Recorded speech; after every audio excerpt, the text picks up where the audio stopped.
EV, turning on your world.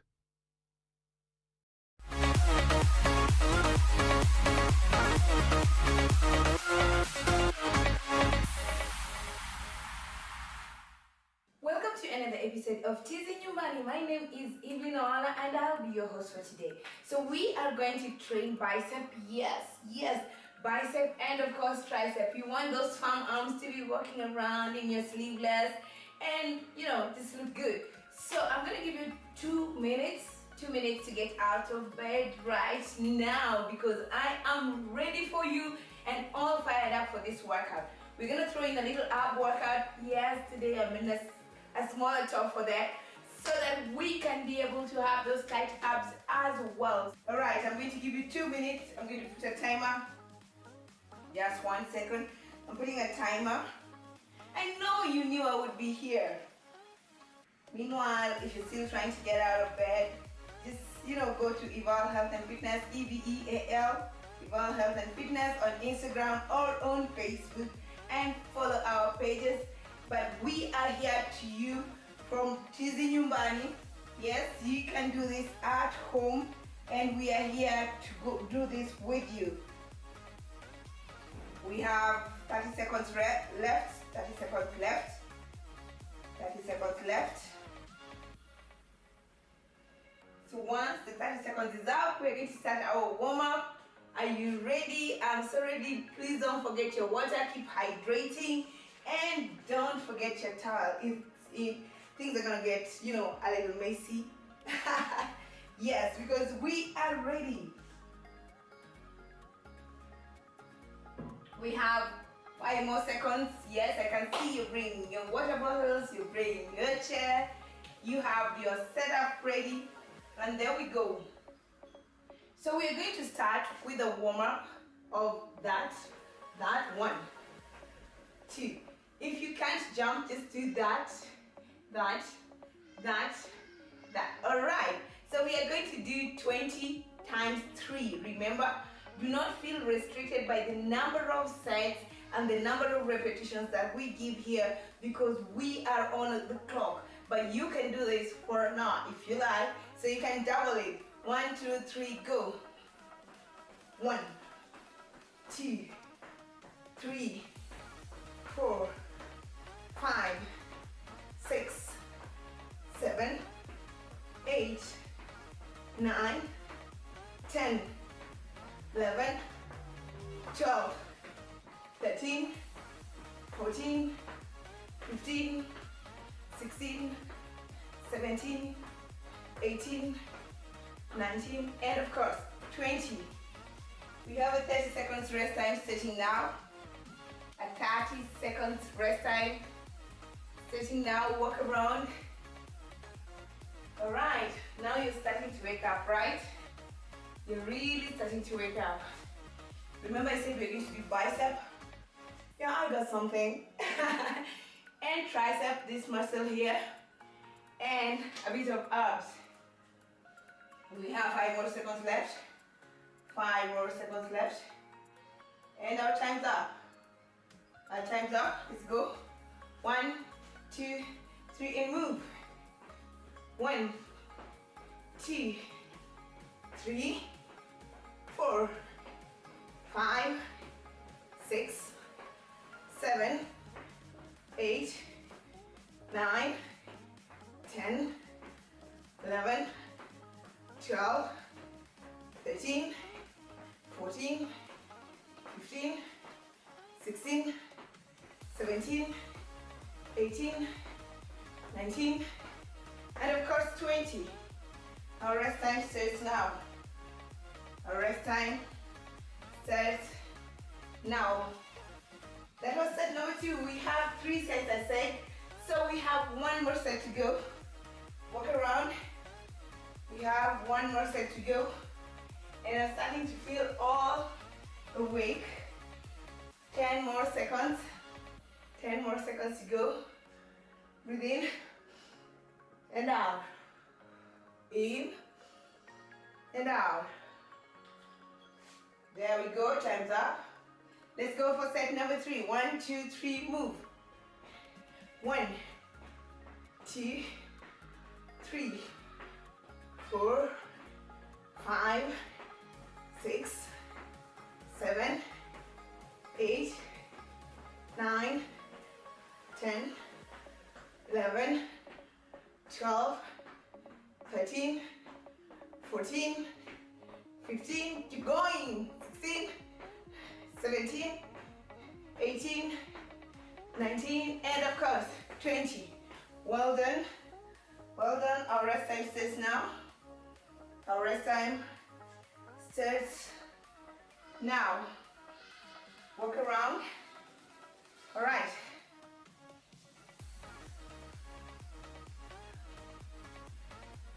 Walk around, walk around. We have 10 more seconds.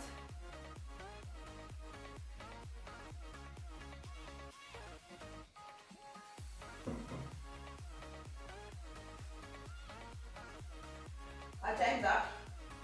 So I'm going to demonstrate our next workout, which is going to be a combination of abdominal and tricep. Alright. So we're going to do a combination of mountain climber, plank, and we're going to do this. Let me just show you. 1, 2, 3, 4, then that, use the other arm, that,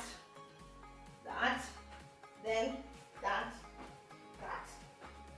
Okay, I don't know if you got the rhythm of it, but we're going to do this again.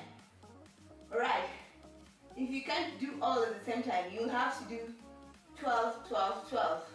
So you have to do 12, 1, 2, 3, 4 mountain climber up to 12, then go down and up to 12, and then you do the plank. So let's go. 1, 2, 3, and move. Up, that, up, and then that is 1. Down, up, down, up, yeah, then that, then down, up, mountain climber, then down, up, down, up.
Keep going.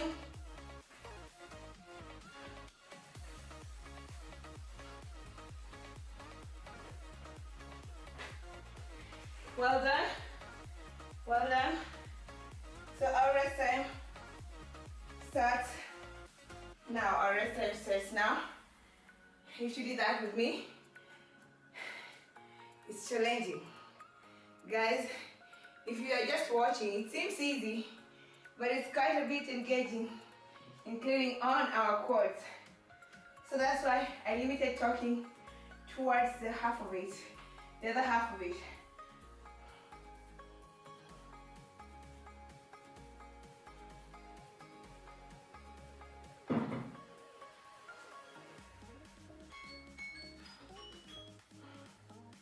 Breathe in.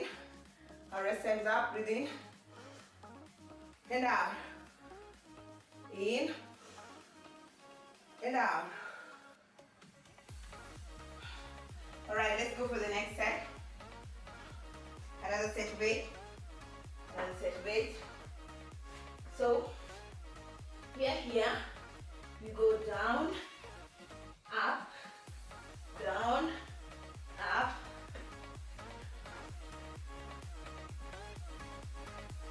One.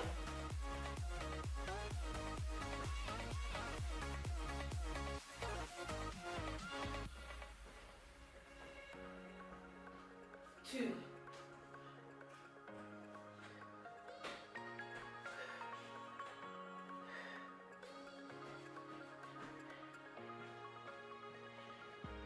Three.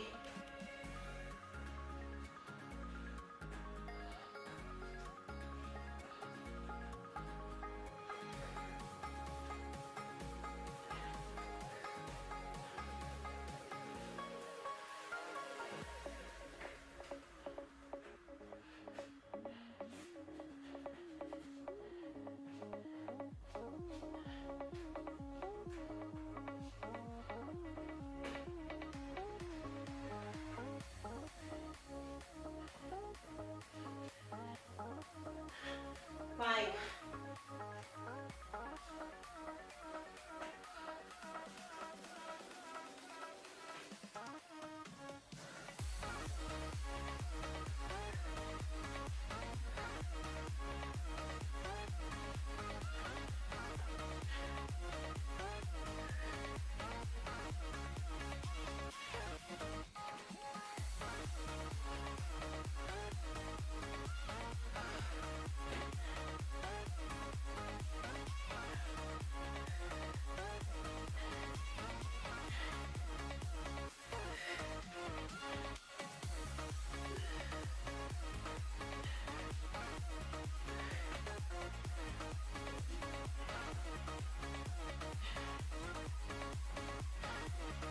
And that was 8.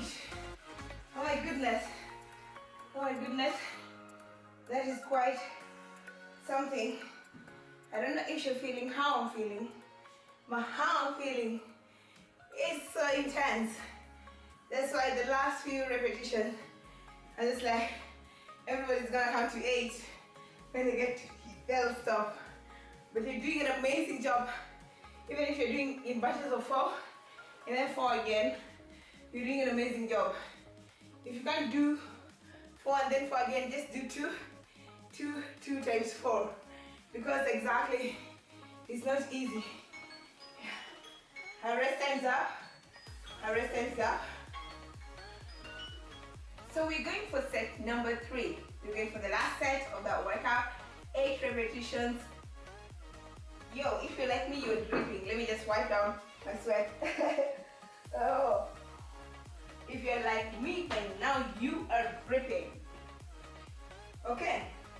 Last set. Are you ready? Of course, I know you're not. Okay, let's go. 1, 2, 3. Mountain climber. Yeah. Go down. Up.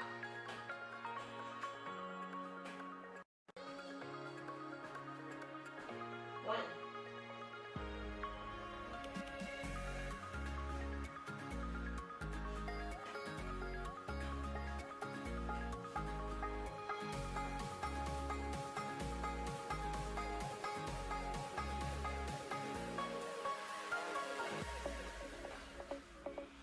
'Hii hata si ile ya kucount. Hii ni ile kila mtu anajikautia. Let's go.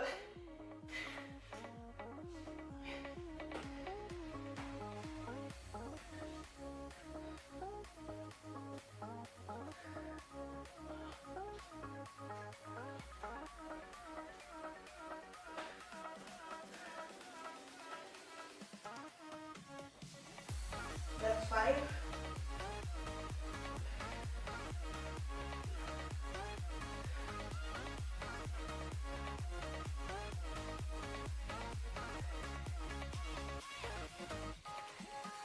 Six. 7.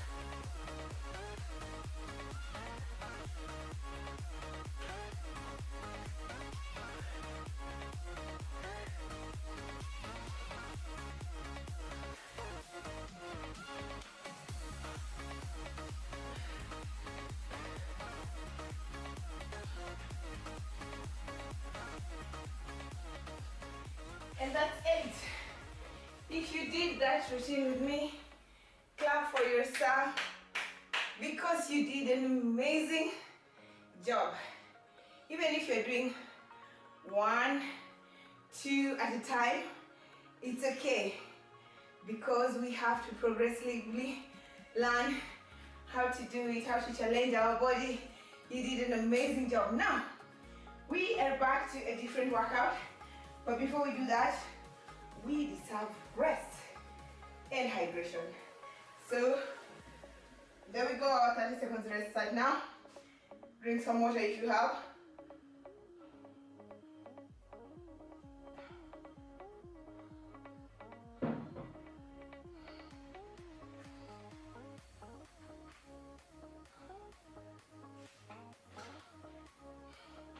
Grab your chair. I said today we are doing bicep, tricep, and abdominals. We want those ab muscles to come on looking nice. Alright, our time's up. So while we were doing the plank and going down, up and down, you're engaging your core. You realize, of course, you're engaging some of this. I didn't mention, but yes, on the mountain climber, you're engaging some of that. And when you're going up and down, you're also doing your triceps. So we're going to do one more workout for the tricep, and we're going to combine it again with an abdominal workout. So grab your chair, put it somewhere there. We're going to do chair dips. When you're doing chair dips, you grab the chair like that, right? A firm chair is better than a soft cushion chair because a soft cushion chair can create imbalance on the wrist. So that's not what you want exactly. So you hold the firm chair.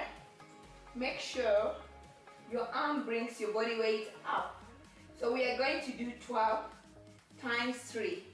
1, 2, 3, and go. 1. Use your arms only all the way to the top. 2, 3, 4, 5, 6, 7, 8, 9, 10, you're doing well, 11, and of course, 12. So immediately before we get our rest, we're going to lie down on our back and do some crunches. So you suck in your stomach and then tap in. Alright, make sure you suck in, then you tap 1, 2, 3. Alright, we're going to do 12 repetitions. 1, 2, 3, go. 1, 2, 3,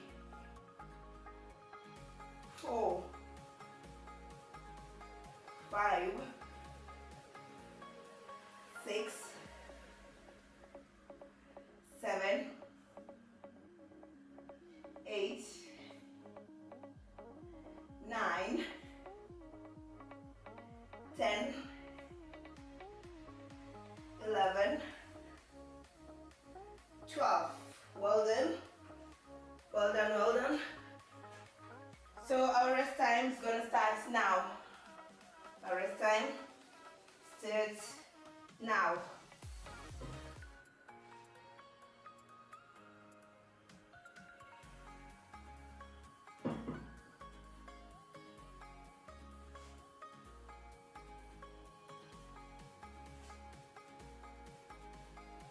Our rest time starts now.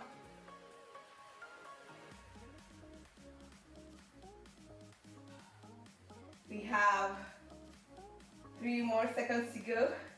3 more seconds to go. Our time's up. Our time's up. Let's go for the chair dips again. So we have 2 more sets. Chair dips and we go to the ground. 1, 2, 3, and go. Remember, it's your arm that lifts your body all the way up. Are we together? It's your arm. Don't engage your legs. Nimekuona by the way. Nimekuona. 1, 2, 3, all the way up. 4, 5,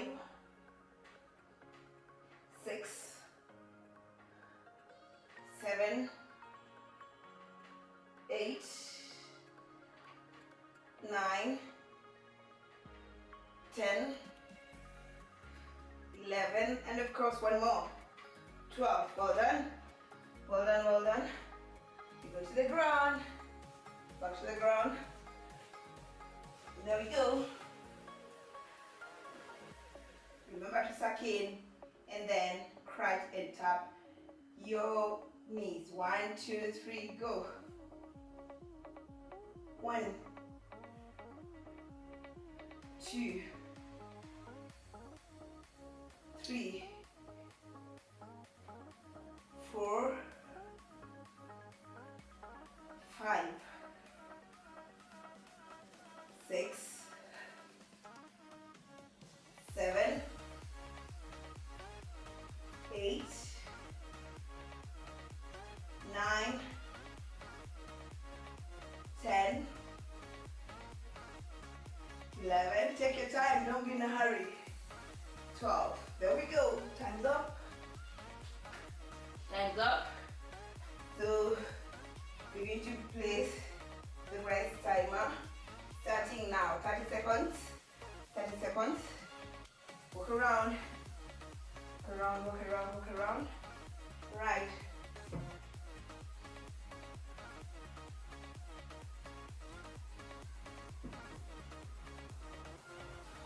We have 10 more seconds to go, 10 more seconds. 10 more seconds. 5 more seconds. And time's up. Time's up.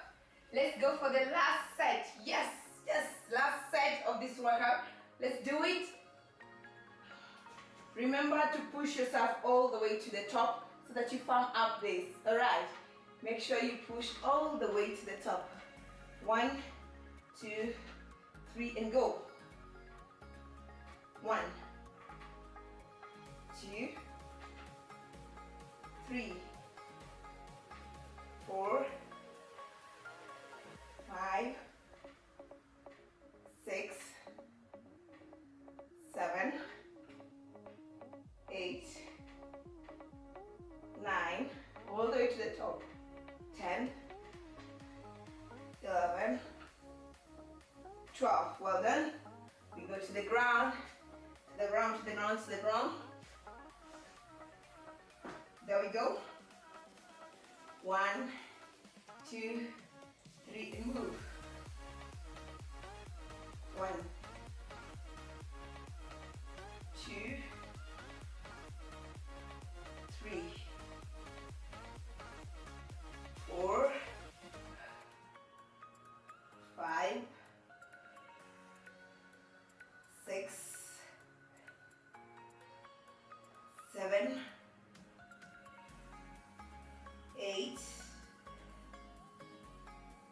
9, 10, 11,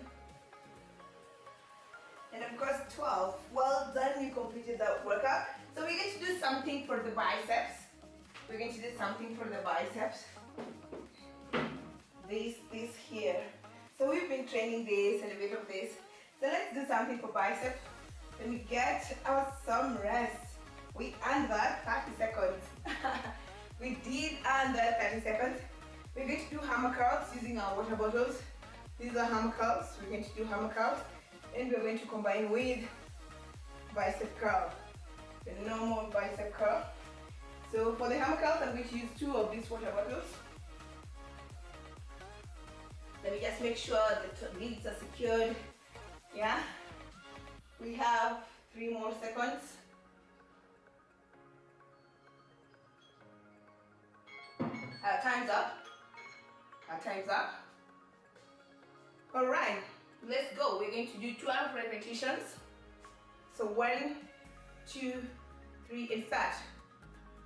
1, 2, 3, 4, 5, 6, 7, 8, 9, 10, 11, 12. Immediately we do the bicep curl. So we hold this like that. 1, 2, 3. 1. Oh, this is licking. Let's use this other one. Let's go. 1,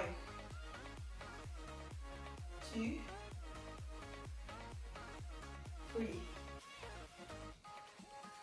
4, 5, 6, 7, 8, 9, 10,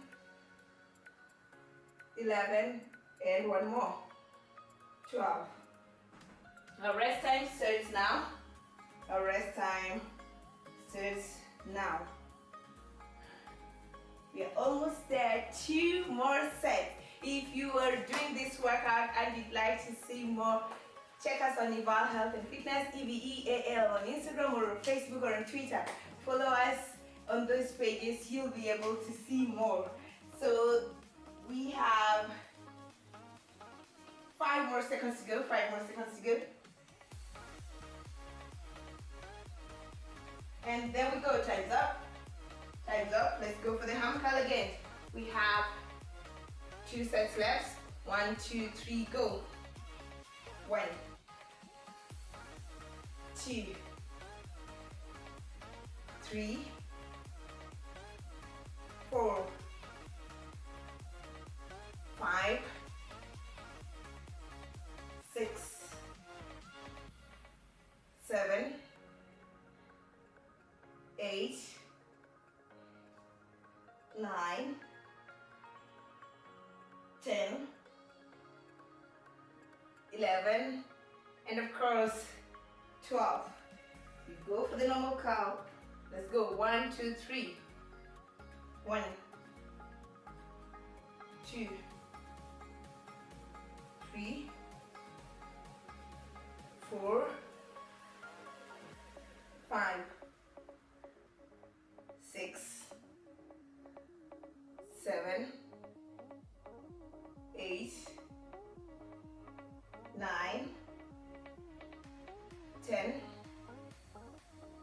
11, and of course 12. Well done. Our rest time starts now. Our rest time starts now. Our rest time starts now. We have 30 seconds to our last set. You did amazing so far. I'm sure you're feeling the burn here, and those abs. Yes, I'm sure there's something coming through.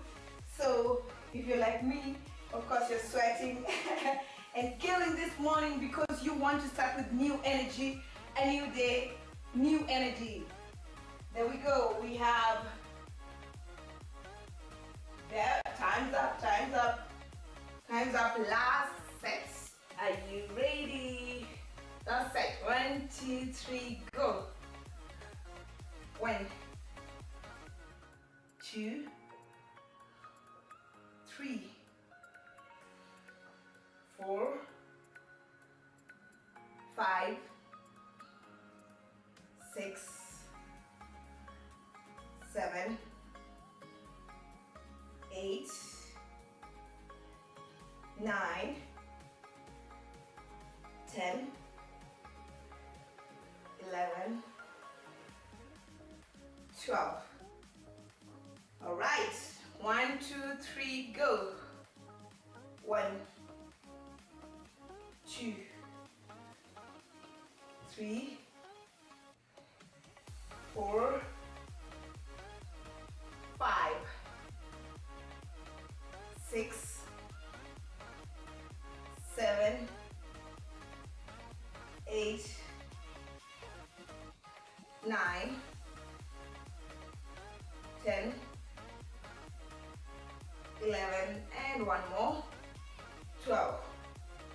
Well done, well done. You did an amazing job. That's it from us here on Tizi Nyumbani. Until our next episode, you killed this workout. I'm sure you got energy to run through your day. Have a lovely day. My name is Evelyn Owala of Eval Health and Fitness. Have a lovely, lovely day. Bye-bye.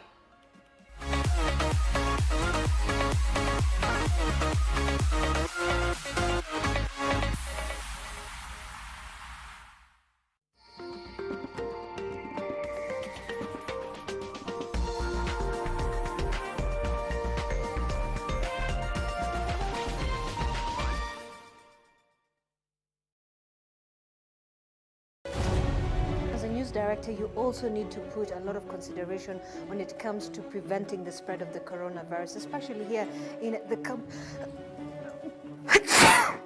All right. Yes, and I think that's what I learned. When you do get a sneeze or you feel like coughing, take a tissue paper, put it on your mouth and in front of your nose and sneeze into it, then roll it down and throw it in your trash can. Virginia Wambui Otieno raised many eyebrows when she married Peter Mbugua at the DC's office in Nairobi. But I'm giving women liberty also to marry younger people, because men marry younger people and then we have nobody. I've lived for 18 years. For Wambui, the marriage to Mbugua was but one of the many things she had done in life that had set her apart as a person of exceptional courage and willpower. To die without recognition is shameful for this country. Did you know there's a laundry bar soap that can help save you time, water, and money? You save by not having to use multiple products. And you only rinse once. For a laundry soap that can help save you time, water, and money, try Whitewash Extra. Brand power, helping you buy better. As we take personal responsibility and adhere to all government regulations and guidelines in relation to coronavirus, may we remember that God is faithful.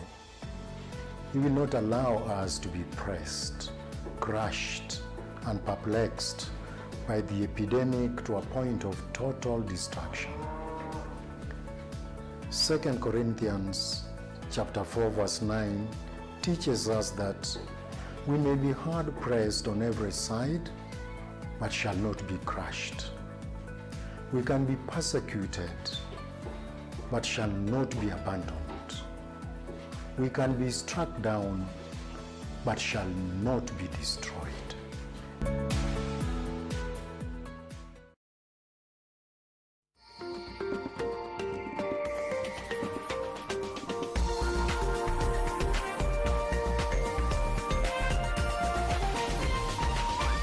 This is NTV.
And welcome to yet another episode of Your World. Now, in the quest to land that lucrative business deal, give life to that innovation, write that song, or even pen down that book, many of us have made the mistake of not protecting our work or our input, which leaves room for exploitation and deals gone very sour. So how do you exercise your intellectual property rights?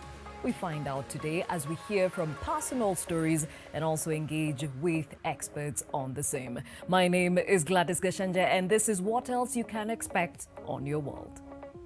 When you come to have an agreement, you have to have like a contract.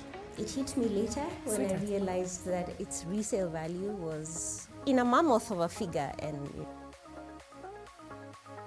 as I mentioned, today we take a look at intellectual property rights, business deals, or ideas that were great but went south the minute they were shared. So how do you protect yourself from that? Stay tuned.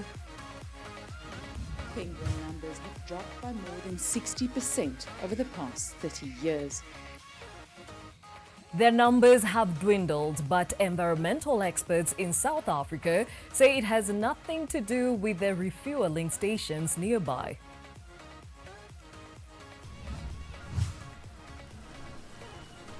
Residents of Dubai have found a way to cool off in soaring temperatures.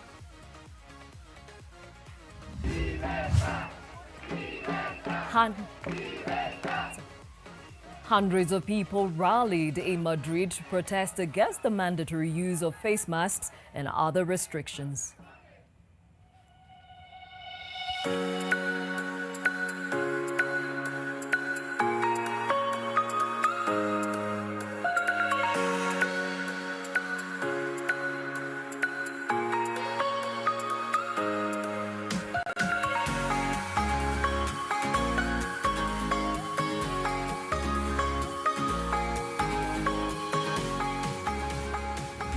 So as I mentioned today, we talk about intellectual property rights. Have you ever been conned out of an idea or a business deal? What lesson did you learn? That is our question of the day for you, even as we learn what I call intellectual property rights 101 today on Your World. Remember that hashtag is new normal, and you can also reach us on that number at the bottom of your screen, either by texting us or you can even call in. Now, I take a look at the impact of COVID-19 around the globe in terms of numbers, and so far 22,048,933 people have been confirmed COVID positive, and 14,791,741 people have fortunately recovered from the same, and so far 777,430 people have succumbed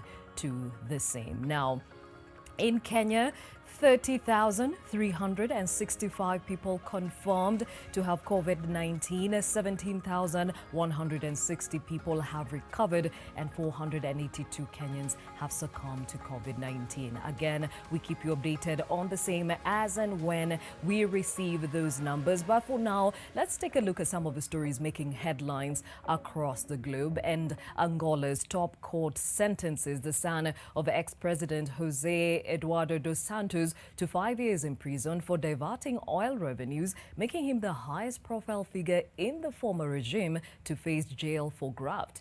Zenu is the first member of the former presidential family to be prosecuted as part of an anti-graft campaign led by President João Lourenço, who came to power in 2017. In February, Angolan investigators froze the assets of Zenu's billionaire half-sister Isabel dos Santos, dubbed Africa's richest woman by Forbes magazine. She is being probed for a long list of crimes in Angola, including mismanagement, embezzlement, and money laundering, during her stewardship of a state-run oil giant, Sonangol.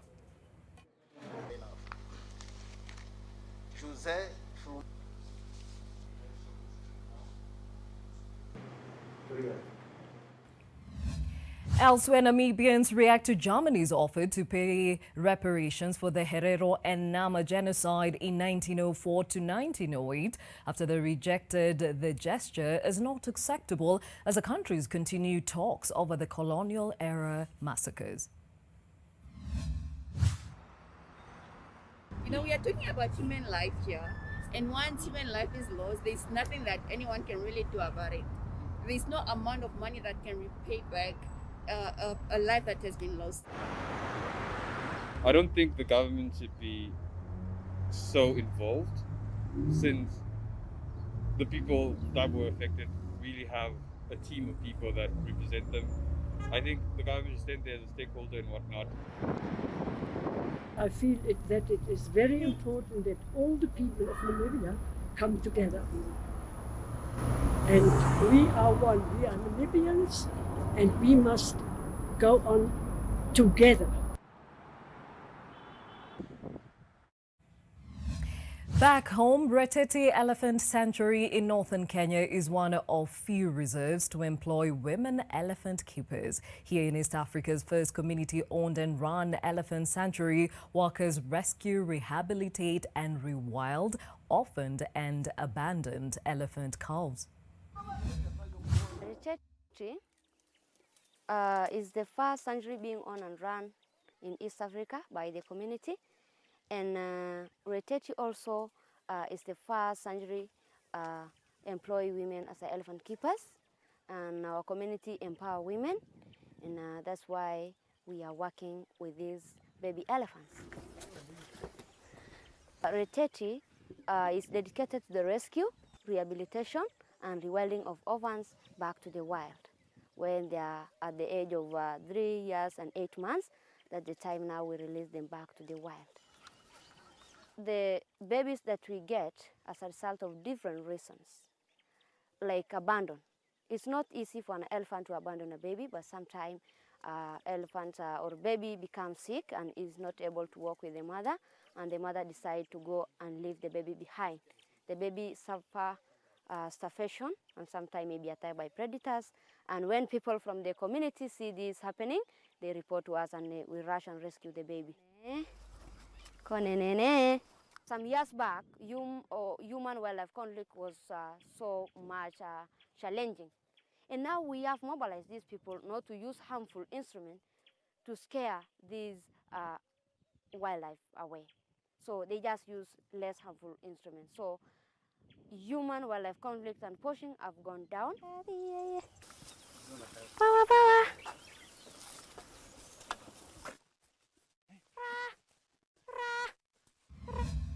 Elsewhere in the continent, cargo ships refuel within 5 kilometers of the world's largest breeding colony of African penguins near the South African city of Port Elizabeth. But the species numbers have dwindled in the tourism hotspot, raising alarms among environmental experts despite assurances from the government and maritime companies that the practice is safe. Algoa Bay in South Africa is a spectacular migration route where an array of sea life forages and breeds. It is also home to around half the global population of endangered African penguins. But in recent years, ships have been refueling nearby. Now, local environmentalists have raised the alarm. We want to protect our biodiversity and put Algoa Bay out there as an eco-tourist destination, and we can't do it with the risk of oil spills, endangered penguins being oiled, and we are losing our status of the world's biggest breeding colony of African penguins, and that is a concern to us. Bunkering, the practice of refueling one ship from another in the open sea, started here in 2016. It saves time and makes money. Only 3 companies currently have operating licenses, but there were already small oil spills here in 2017 and 2019. Penguin numbers have dropped by more than 60% over the past 30 years. This marine bird expert believes that additional upsets could wipe them out completely. Any oil spill would really affect that population. Knowing that there's half of the world African penguin in the bay, in Algoa Bay, having bunkering next to the world's largest colony is just nonsense. South African Maritime Safety Authority, which oversees bunkering, stresses that the necessary consultations and environmental studies were done to make sure the practice is as safe as possible. We need to sustain the protected area, but we need to use the opportunity to develop the economy. And there is a balance there. And that is the balance that we keep navigating around. A difficult balance indeed. More than 40,000 people in the Algoa Bay area rely on tourism for a living. Beyond the environmental tragedy, if the marine life should disappear, so would the tourists and much-needed income. Now, over the years, the creative industry in Kenya has been affected, with many players in the industry complaining about not getting value for their work. The board has pointed fingers at the county government for licensing business owners, such as movie shops, who allegedly run illegal empires. The Kenya Copyright Board hopes to strike the right chords with entertainers, outlining a raft of measures it says will protect the artist from exploitation. For the first time, resources from the 3 approved music societies, the Kenya Association of Music Producers, the Performers' Rights Society of Kenya, and the Music Copyright Society of Kenya, will be managed under one account for transparency and accountability. This directive, however, comes with conditions such as auditing of the CMO's accounts from 2017 to 2019, societies to share their database with Kekobo, vetting of the board of directors in the CMOs, and a joint collection to a Kekobo-controlled account. But these measures are still discordant with the desires of the musicians. The directive from the president made a lot of sense, but my biggest worry is Kekobo it's a regulatory board to check on these other CMOs if they're doing their work. So I don't know how we're going to turn Kekobo to become a distributor or a music label per se. Personally, as a musician, naweza sema naeka doo yangu mahali najua itarudisha. So me registering with them means I'm giving them that 30%. To them, managing their music is a better option. What the businessmen were doing, at the end of the day, they used to buy space on radio, on TV, and promote our music. Kekobo can't do that. If I manage it myself, I'm going to get 100%. Because I know how much I'm putting into it. This new framework is intended for government to support the arts sector more closely and ensure that at the same time, while the support of government is guaranteed, that we can guarantee the money that is collected through this process reaches the intended beneficiary. The president, in an admission of the government's failure in the industry, has transferred the Kenya Copyright Board from the Attorney General's office to the Ministry of the ICT, as it can track the industry's dynamic through the Communications Authority. Ruth Sarmui, NTV.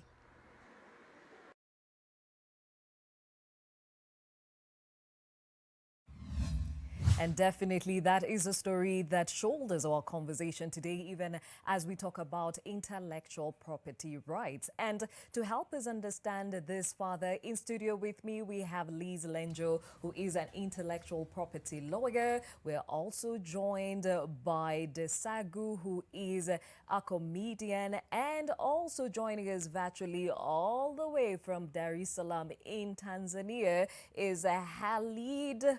As they call him, Halid Mohammed, aka TID. He is a bongo flavor artist. Thank you so much for joining us. I'll start off with you, Liz. And I think at this point, because we are literally learning this, define for us first what is intellectual property. So intellectual property is the area of law that helps protect the expression of ideas. So people tend to think that intellectual property protects ideas, but it's the expression. Now, under IP, we have different kind of regimes and laws that help identify now what kind of protection to use. So we always hear people say, I want to patent my idea. Now, patenting is the highest form of protection. And why it is the highest form of protection is because it is new, it is novel, and it's scientifically applicable or industrially applicable. And it means the threshold is that you are the first one in the whole world to have created it. So when someone says, I'm patenting, it has to be something industrially applicable and never been seen before. And when you say industrially applicable, it has to do with? Scientific kind of elements. It has scientific elements to do with that, right? So, and it takes, it's protection for 20 years. You get exclusive use as an author or as a creator or an innovator. So you can imagine, like, that's huge, right? So definitely, most of the time we'll find that patenting, not so much, right? Okay. Then we have copyright, which is the most commonly used, because now that specifically deals now with the expression of ideas in literary works, artistic works, software. So in Kenya, for example, we protect software by copyright and not patenting like the US, right? And then, sculpture, musical works, Architectural works and designs are also protected by copyright, and copyright lasts for the lifetime of the author and then 50 years after death. So which means when one passes on, then their next of kin will benefit for 50 years. And then after that, it reverts into what we call the public domain. Same thing with patents. After the 20 years, it reverts into the public domain, which means now anyone can use it. Then we have trademarks, where you protect the brand that you use to identify your products or services. So either the logos, the brand, the the colors, the names, whatever it is that you create. And for trademarks, they have to be unique. They should not describe your services or your goods. So the minute they describe, like for example, I have an auto shop. If I call it Liz Auto, automatically I have it does not meet the trademark threshold because it's descriptive. Auto means car, right? Okay. So that is something that we always need to be very aware of. So it only needs to be a logo. Yes, a logo or a word, but Okay. not descriptive of your service or goods, right? And it's renewed every 10 years. And something that's very notable is that IP is territorial. So trademarks, patents, copyright, they're territorial. So you protect them, they're protected in the area of use and registration. Now with copyright, it's not a must that you register, but it's prudent because everyone tends to have the same sort of expression of ideas. If it's the film industry, storylines tend to be the same, right? But now the expression of it is what is protected. And then for designers, we have what is called an industrial design. So like these fabulous chairs that you see, you protect now the design, the colors, the texture. That's what you protect under an industrial design, and you get protection up to 15 years. The good thing with industrial designs, you can move to a 3D trademark. Yeah. Okay. Well, it is such a wide scope of issues and, of course, things to look into, and that's why I think people get lost in it. So we'll walk one by one. Let's bring in TID all the way from Tanzania. As a musician, and I think musicians are the ones who really get into trouble in this case. TID, have you ever gotten yourself in trouble in as far as copyrights are concerned, either people making use of your property without consent? Yeah, I've been encountering such activities for the past 17 years. I've been in the music industry, especially with my first album. And I remember it was in Nairobi, Westlands, with this shop where I found my album was put the posters on the front of the shop, and it was telling people like the album is available here. But to be honest, the only contract I had with the GM, because by that time, we only had an agreement of selling the album within Tanzania. But too bad I found it in Nairobi, and these guys were selling without paying me anything. So I called back once I called back the guy from Tanzania who had the rights to distribute the album within the Tanzanian territory. He asked me, like, these people came in Dar es Salaam and bought the CDs, and then they went with it. So on that time, I can tell, actually, these rights were never our options. And there was nobody protecting the rights. People can do whatever they want from this. So that was my problem. And I experienced them again this year. It's too sad to talk about it because this is another word. It's not 20 years back. This is 2020. We live with the technology. We see the patents. We see everything's coming in right in front of our eyes. So there's too much to talk about. Okay, and we'll get to what happened this year a little bit later on. Just what he touched on.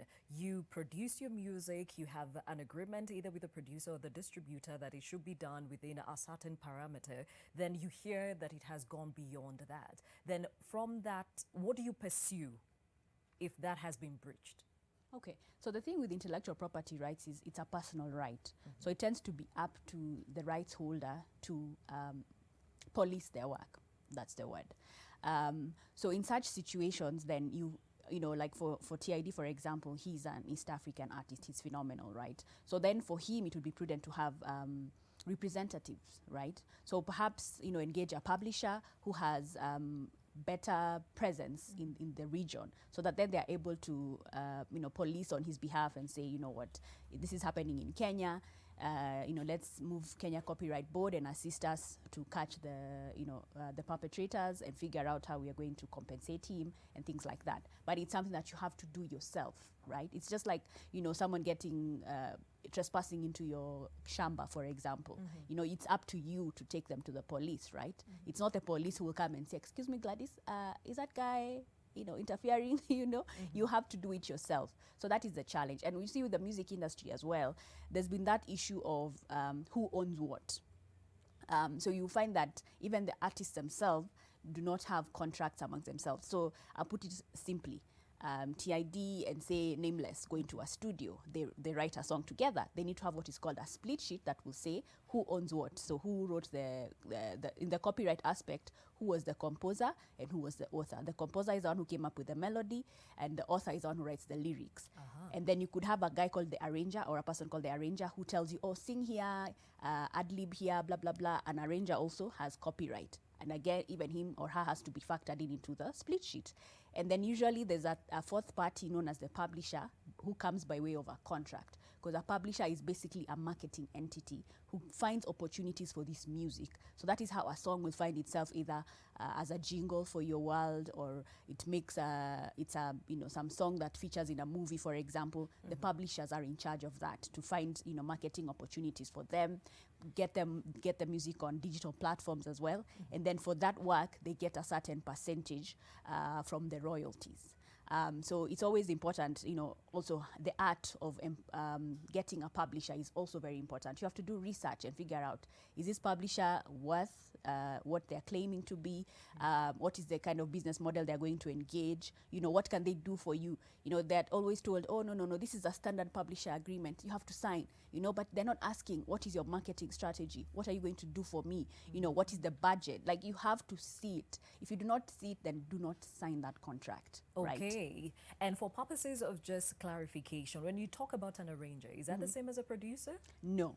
So the arranger, like I said, he just or she just tells you, arranges the song basically. Sing here, do an A sharp here, do blah, blah, blah. Like, they're making the song colorful. The producer is the person who finances the production of the song. Okay. Yeah. So it could either be the label itself, or you have some money and you decide you're going to finance TID to record a song. You become the producer, right? And then you can decide whether you have an entity that would take over that right, and it's a brand on its own, and Gachanja Productions, something. And then we have the performer now, who is performing the song, because in other countries you'll find that the performer is not necessarily the songwriter. Yeah, for us, we tend to do everything. I call it Pekiako Productions, but the performer also is factored in and also has to be documented. So we've lately been doing what we call hybrid split sheets. So we'll have the preliminaries on the copyright itself, the arranger, composer, author, and the publisher in some cases where they already exist. And then we'll have the list of the performers. We're talking about the singer, the rapper, the track producer. See the guy who's behind that fabulous thing, right? Yeah. You see, the machine has replaced instruments. So what he's literally doing is performing. He'll press a button here and it will play a guitar. He'll press a button here and it will play a flute. So he's a performer, but a track producer, performer. So that is entirely different. So the producer is the money. Yeah. I hear you. Now, TID, a lot of definitions here. So in as far as producing and some of the collabos you've done, which you have done in the many years you've been in the industry, have you found yourself at loggerheads with fellow artists?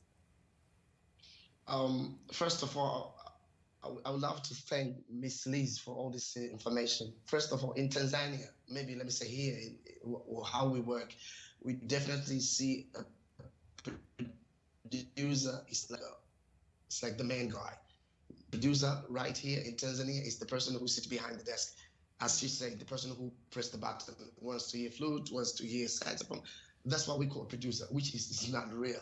Producer is the person who works on behind everything, who makes you a star.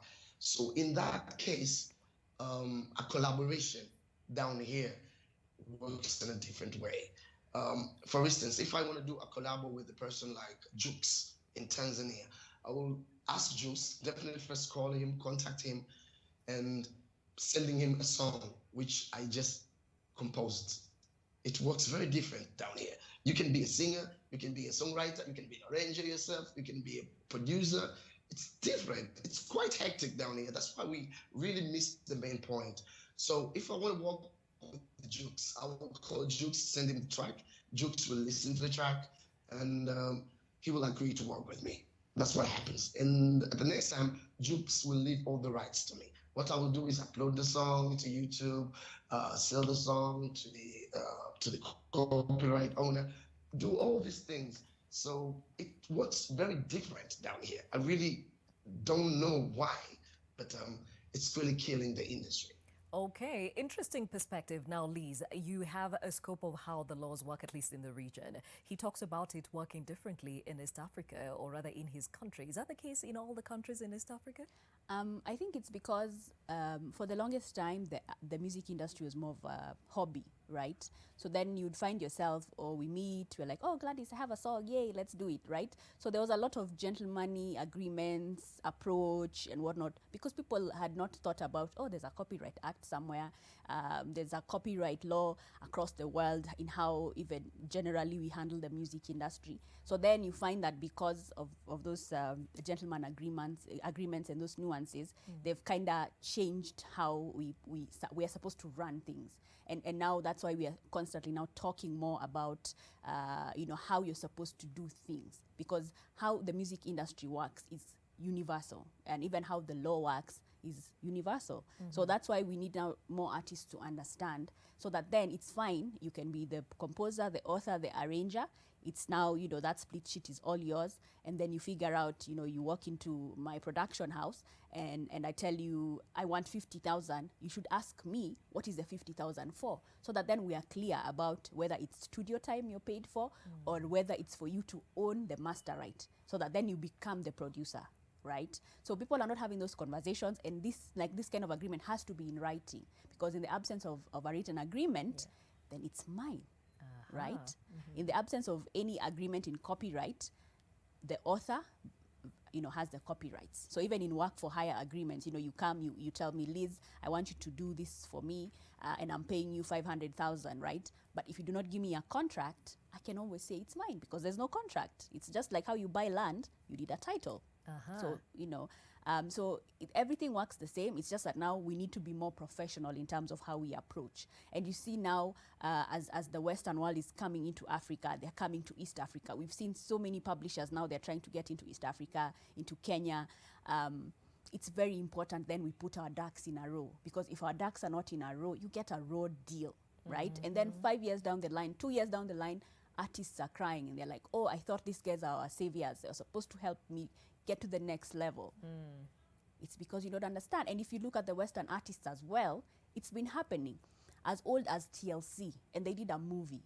I think I tell every artist, you must watch that movie, because TLC did a very elaborate storyline in terms of how they became, just basically how they lost everything, how they were a success but they were broke. And the detail was in the contracts. And when there's what we call the 360 deal, when a record label comes and says they will manage you, they will publish you, and they'll record you.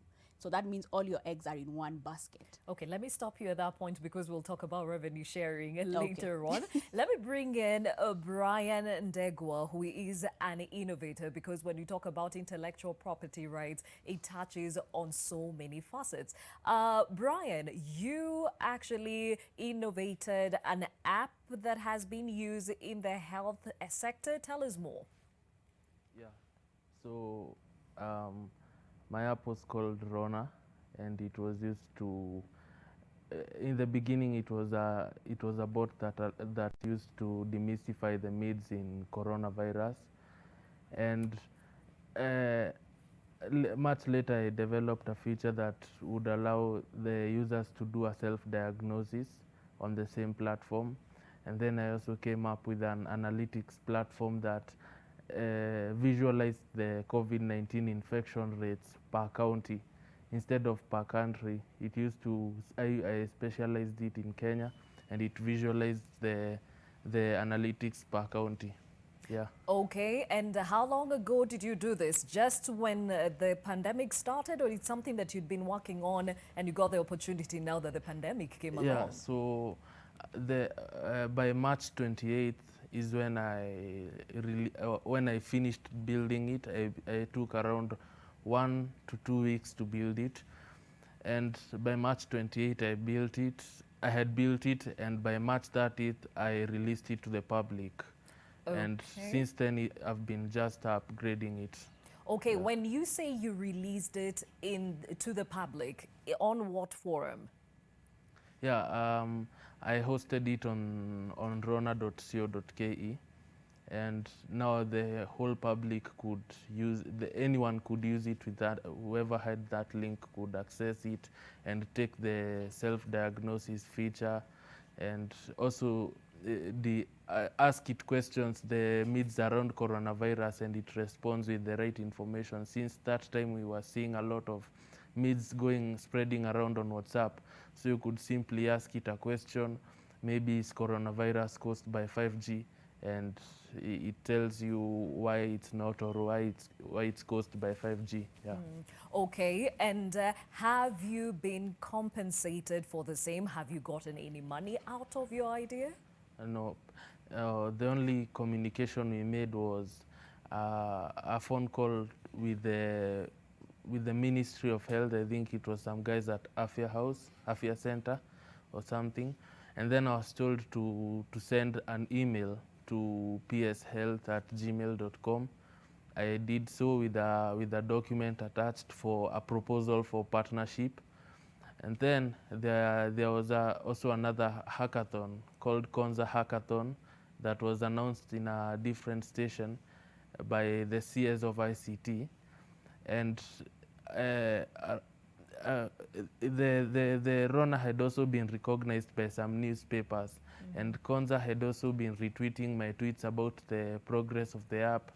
So after I sent this proposal to the PS Health, and I also registered for the hackathon, I was told that my innovation is not among the top 40 innovations, which I saw a bit weird, because one of the sponsors for the same hackathon contacted me, and they told me they want to feature me and another innovation from Kenya among 50 innovations in Africa. So I found it a bit ironical that my innovation did not qualify for the top 40 in Kenya, but it qualified for the top 50 in Africa.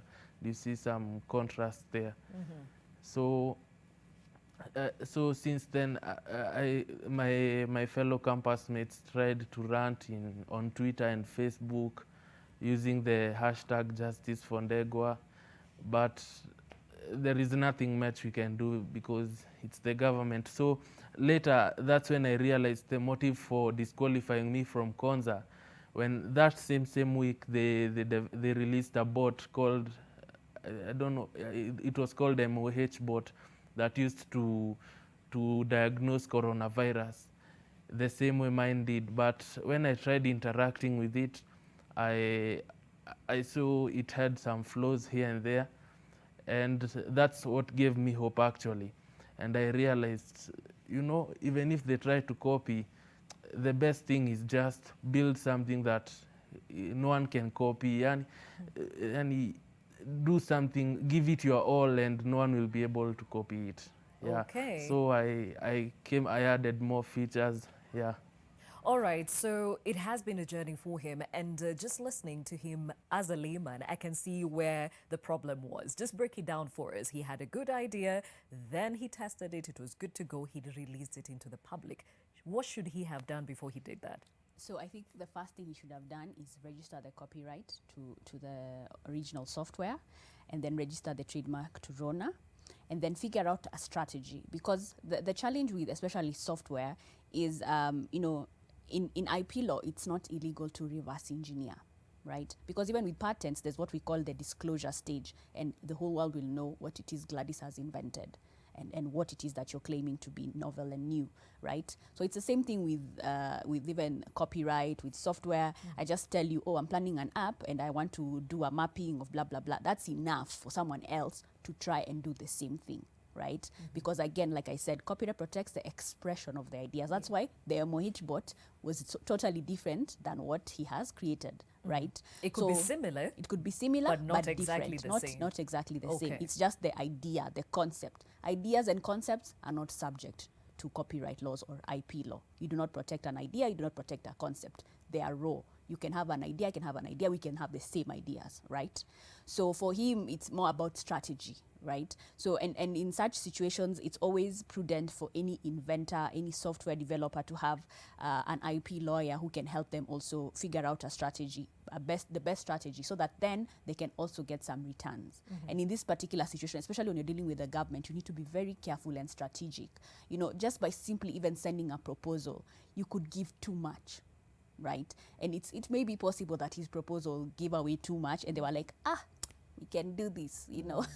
And then they just find out a way to sideline him. And I've seen that with so many of my clients, which is very unfortunate. And it's that perception that, you know, I can do it by myself, you know, I'll make all the money. But I tell people, you know, you have to be very smart. You know, even these big multinationals and international companies, they started small, but they were clever.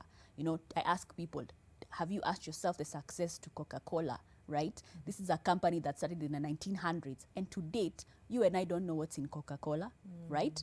But it was the strategic, you know, the purposefulness they had with their business model. And for them, you know, probably they sat down and understood what intellectual property law is, and for them, they decided to go the trade secret route, where you just get your employees to sign contracts. And those contracts are so airtight that, you know, you would even be afraid to figure, you know, to say something. And then even for them, they've been very careful with their strategies. There will never be two employees from Coca-Cola in Atlanta in the same flight, for example. That is a strategy. So you need someone to strategize your IP, you know, figure out how you're going to monetize, so that then if you're going even to create an app that's also benefiting the public, how else can you make some money? So like for him, he has the analytic angle, right? So for him, perhaps now he can start looking at how he will package this information that is generated from the app and then, you know, monetize that. Okay. And Brian, is this the first innovation you have worked on? Because I know you are a second-year student in the university. Nope. I've been developing applications since high school. And last year I developed an app that the first years in my university used to search for hostels. It goes by the name iHome. Yeah. Okay, and are you saying so far all your innovations have not actually accrued an income for you? Yeah, the only source of income I've used is now developing enterprise softwares for different clients, but for the innovations themselves, nope. Also for Rona, I developed a different feature that allowed users to look for medicine locally. That is so to curb the drug shortage that is present in Kenya. So that's what we are looking to monetize. And yeah, my only concern is, the government, do you really have to push so hard for your intellectual property rights? Don't they know that doing good is good, and do good because doing good is good? You don't have to fight with the law or to start looking for loopholes on the law. It's too much work. We are innovating and fighting with the law at the same time. It's too much work. Yeah. I hear your frustration, Brian, but as the lawyer said, you've got to be strategic for you to make a buck in this industry. But even as we are talking about that, when you're going through school and you are building or coming up with these innovations, do you have some sort of mentorship that gives you some guidance on how to go about it? Yeah, we have an innovation hub in my campus. It's the Dan Kimathi University of Technology, and in it there is a D-Hub, which is used to mentor such startups. We call them startups. Yeah, they mentor startups, and even when I started, I was under the mentorship of D-Hub. Okay. So, yeah. All right. Now, the reason I'm asking that is because a lot of people walk into the business sphere blindly, not knowing what to do. And that's why he's so frustrated. But then again, young, energetic, has great ideas. And then you have this whole lineup of how they should strategize their plan, but they are not ready for it, even economically. So what do they do? I think the greatest challenge has been how the hubs also handle the mentorship process.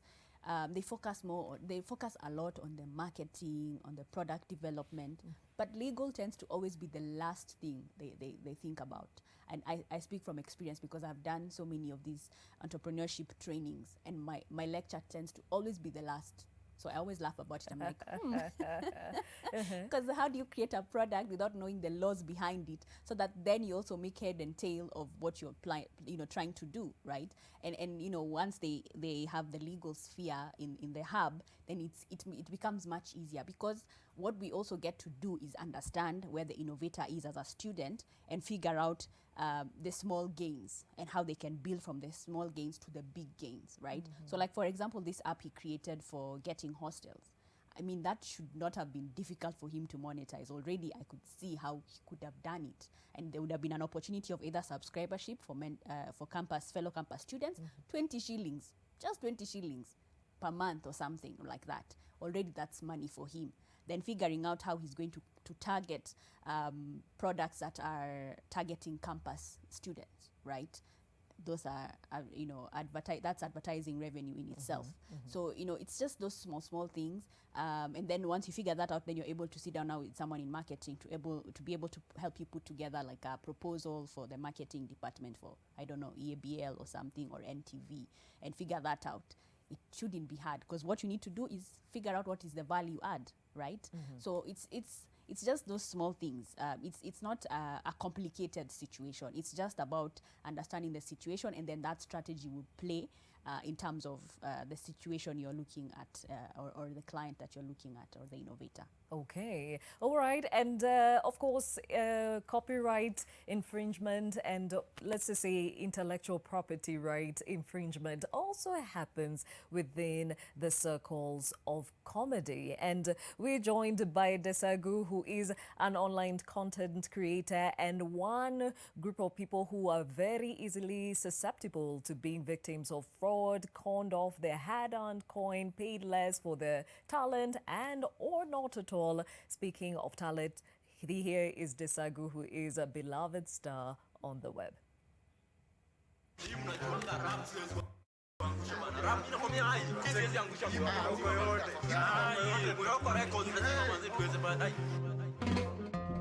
Yo, wako rap king Desagu ya sikiza sauti guna obnoxious umbwedede bamboozle umbwedede bamfazole umbwedede mwehoko umbwedede obnoxious umbwedede bamboozle bamfazole umbwedede mwehoko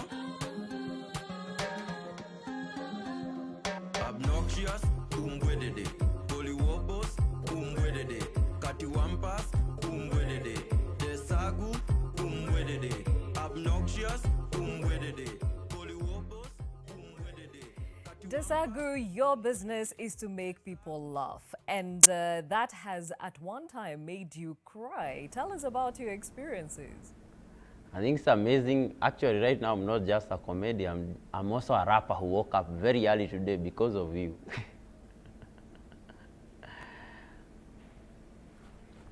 Can you hear me? Hello? Yes, we can hear you. So I'm saying for us, it's an experience. I've tried doing comedy. I've done comedy for a few years, and today I'm a rapper who's just trying to package what comedy is. How can you do it as comedy? But it's been quite a journey, interesting, but I've learned a lot. Okay, so what are some of the mistakes you've made along the way when it comes to having this amazing idea, getting into a business deal, and then it just, did not work out because you didn't pay attention to maybe the small writing? Yeah, I know for most of us who are comedians, sometimes I have made deals sometimes that concern about your music and what you are doing. You realize sometimes you sign a contract that a client comes to you and gives you an idea. This is the message you are supposed to make, and this is the message you are supposed to provide for the client. You just talk about it, but you don't sign any contract, you don't sign anything. Then you go back home and you're waiting for the contract to be signed, and then a few months later you realize he's working with another client or with another artist and you are not involved, and the same idea you propose to the same client. So you are left in something called obnoxious umbwedede, where you just give up the idea, he worked with another client, you have nothing to say. So is that what the song is about? So actually when I'm talking about obnoxious umbwedede is where you are surprised. This was your idea, this was your composition, this was your, but you are left in umbwedede. Umbwedede means you are surprised by whatever is happening and you have no control over it. Aha, kwa hivyo mshangao. Umeacha kwa mshangao wenye haukutarajia. Okay, and is there one, kuna moja ambaye ushaifanya ambaye ilikuacha tu kishanga kuliendaje? You don't have to mention names, but it's something you clearly know you got into with your eyes closed.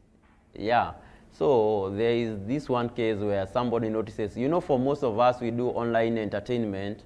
So one time kuna client alinipigia simu akaniambia kuja tuongee biashara, sijui zinaweza fanywa zikuwe sauti watu wanaweza sikiza kwa simu ama something.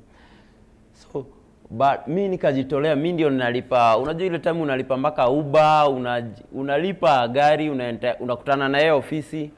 Alafu kukutana na yeye ofisi akanipea contract. Wewe una sign, unajua contract imejazwa mambo mingi na wewe usikizi. Contract imejazwa, wewe unajaza mahali pesa zinaongelewa. Unaona wewe utakuwa na 60% na yeye ana 40%. Wewe ukiwa na 60% ni yako, wewe una sign contract. Nikasign, mimi ndio nimelipia mafuta nini, nikasign kila kitu. Lakini miezi kadhaa kupita baadaye unapata kwamba hata ile pesa ulitumia mafuta hauipati. Na hiyo ni miezi umeacha. Maybe ulikuwa unalipwa per month. Wewe umesema wewe nitavumilia, mimi nitalipwa after miezi 4-5. Lakini after the 5 months or the 4 months, the amount you are earning is less than actually the amount of fuel you used to end a meeting. Okay, I hear you, Desagu, and clearly you can hear the frustration, and most artists get into that kind of a quagmire. What exactly should you do before you engage at all? I think for me, the first paramount thing, you have to inquire from the people who have been there before you or the people who are making the same industry. Ask them, who are you working with? What are you gaining? Who approached you? Where did you lose? I think the paramount thing, you have to ask the people who have been there before you, who they are working with, what worked, what did not work, the mistake they made, so that you can make the decision as you, kama wewe Desagu, ndio usiache kwa umbwedede. So I think you have to inquire. You cannot come just because there are so many people watakuja wakwambie hivi na hivi, but ongea na watu walikuwa before you wakwambie, as these are your properties, this is the idea you came with, and this is how it can work. Okay, you clearly know now more than you did when you were starting off, and we'll hear more from Liz even as we explore the dangers of engaging on the digital space without really looking at some of those contractual agreements. We'll be back in a moment.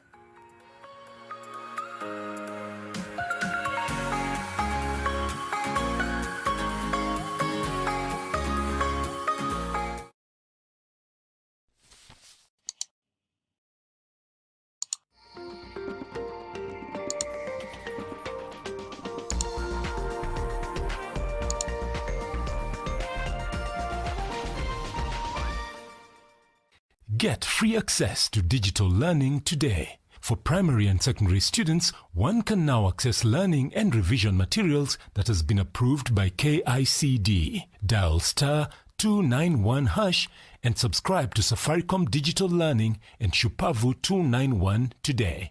Tufungue njia. Elimu iendelee.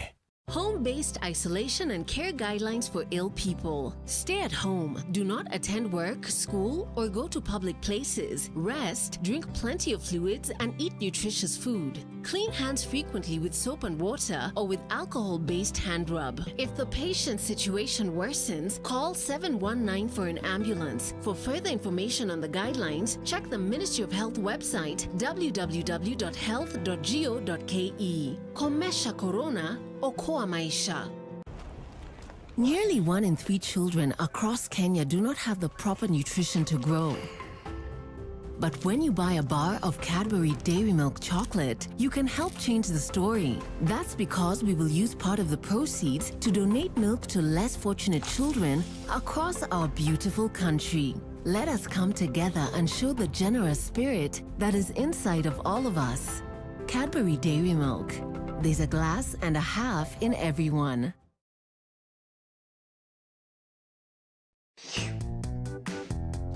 Nawa mikono sasa.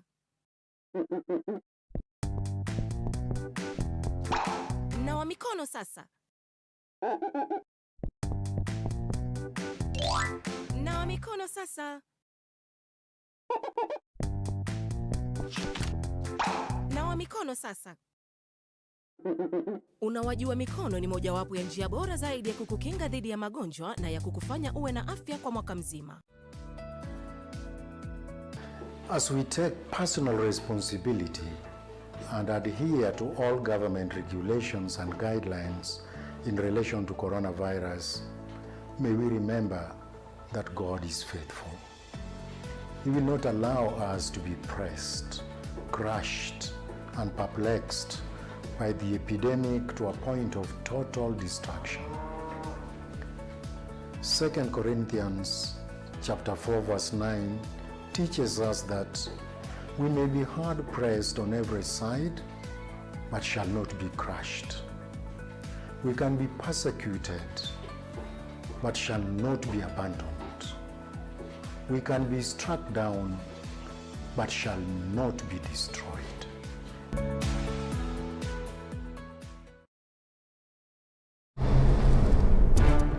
The annulment was granted. No! No! But I have a bad feeling about this. Gael needs me now. It was their plan all along to take your child. Our problems are over. You didn't leave any evidence. Yes, Dad. I learned from the best. Help! Help us! Help! Anna, girl! We'll suffocate when the oxygen runs out. I just lost a loved one, and I won't lose you too. I'm not going to let that happen. Unirank, a leading international higher education ranking body, ranks St. Paul's University in the first position amongst its peers. Private universities, third position overall in Kenya, St. Paul's University congratulates its students, staff, and counsel for this monumental achievement. The National Social Security Fund, a fund which on average collects 12 billion shillings in contributions per annum. How are the contributors' funds being invested, and how is the fund's investment income evolving? How have the challenges around the implementation of the NSSF Act of 2013 impacted the fund?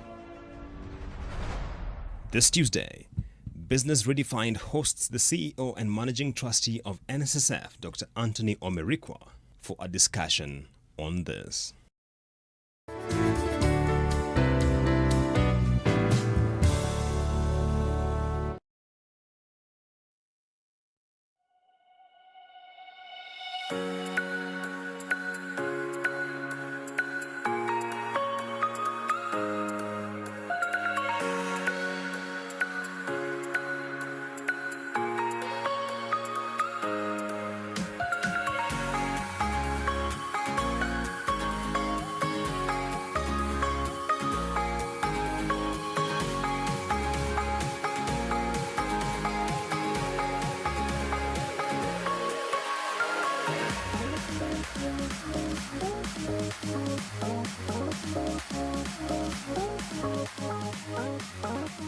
Thank you for staying with Your World. My name is Gladys Gachanja. Today we learn about intellectual property and, of course, intellectual property rights, because this is what you need to know to protect your intellectual property. And to help us do so, still with me in studio, Liz Lenjo, intellectual property lawyer. We're joined by Skype by Halid Mohammed, aka TID, all the way from Dar es Salaam in Tanzania. We have Brian Degwa, who is in studio. He is an innovator. And of course, in the other studio, we are joined by Desagu, who is a comedian. And we shall soon be joined by an actress. But before we get to that, here's a scenario that seems quite common in the world of event organizing. Boniface Washira's story of how a signed deal went from everything to nothing, and the red he should have flagged from the get-go. I'm Boniface Washira. I do events. I'm a cinematographer, stroke a light technician in the film industry. So I'm basically most into the film industry.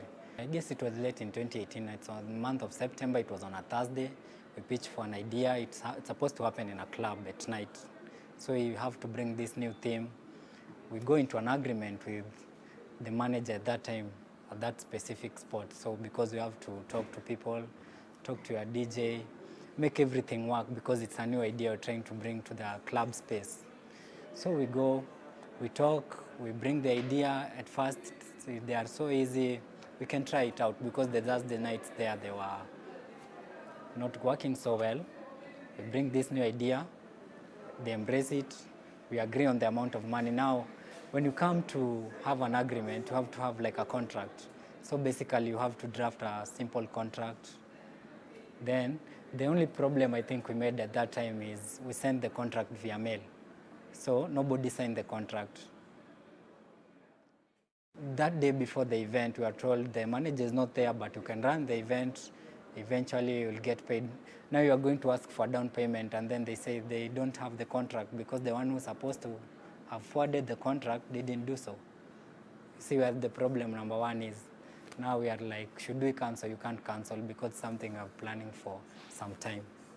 And it's a one-off thing, then you do the next month, like that. So, ilikuwa red flag number one. Lakini tumekaa pale, tuka-agree, ni sawa tuache ifanyike, after event, tukiona venye turnout imekuwa si lazima pesa itatoka. Tumetoka pale, tukafanya event.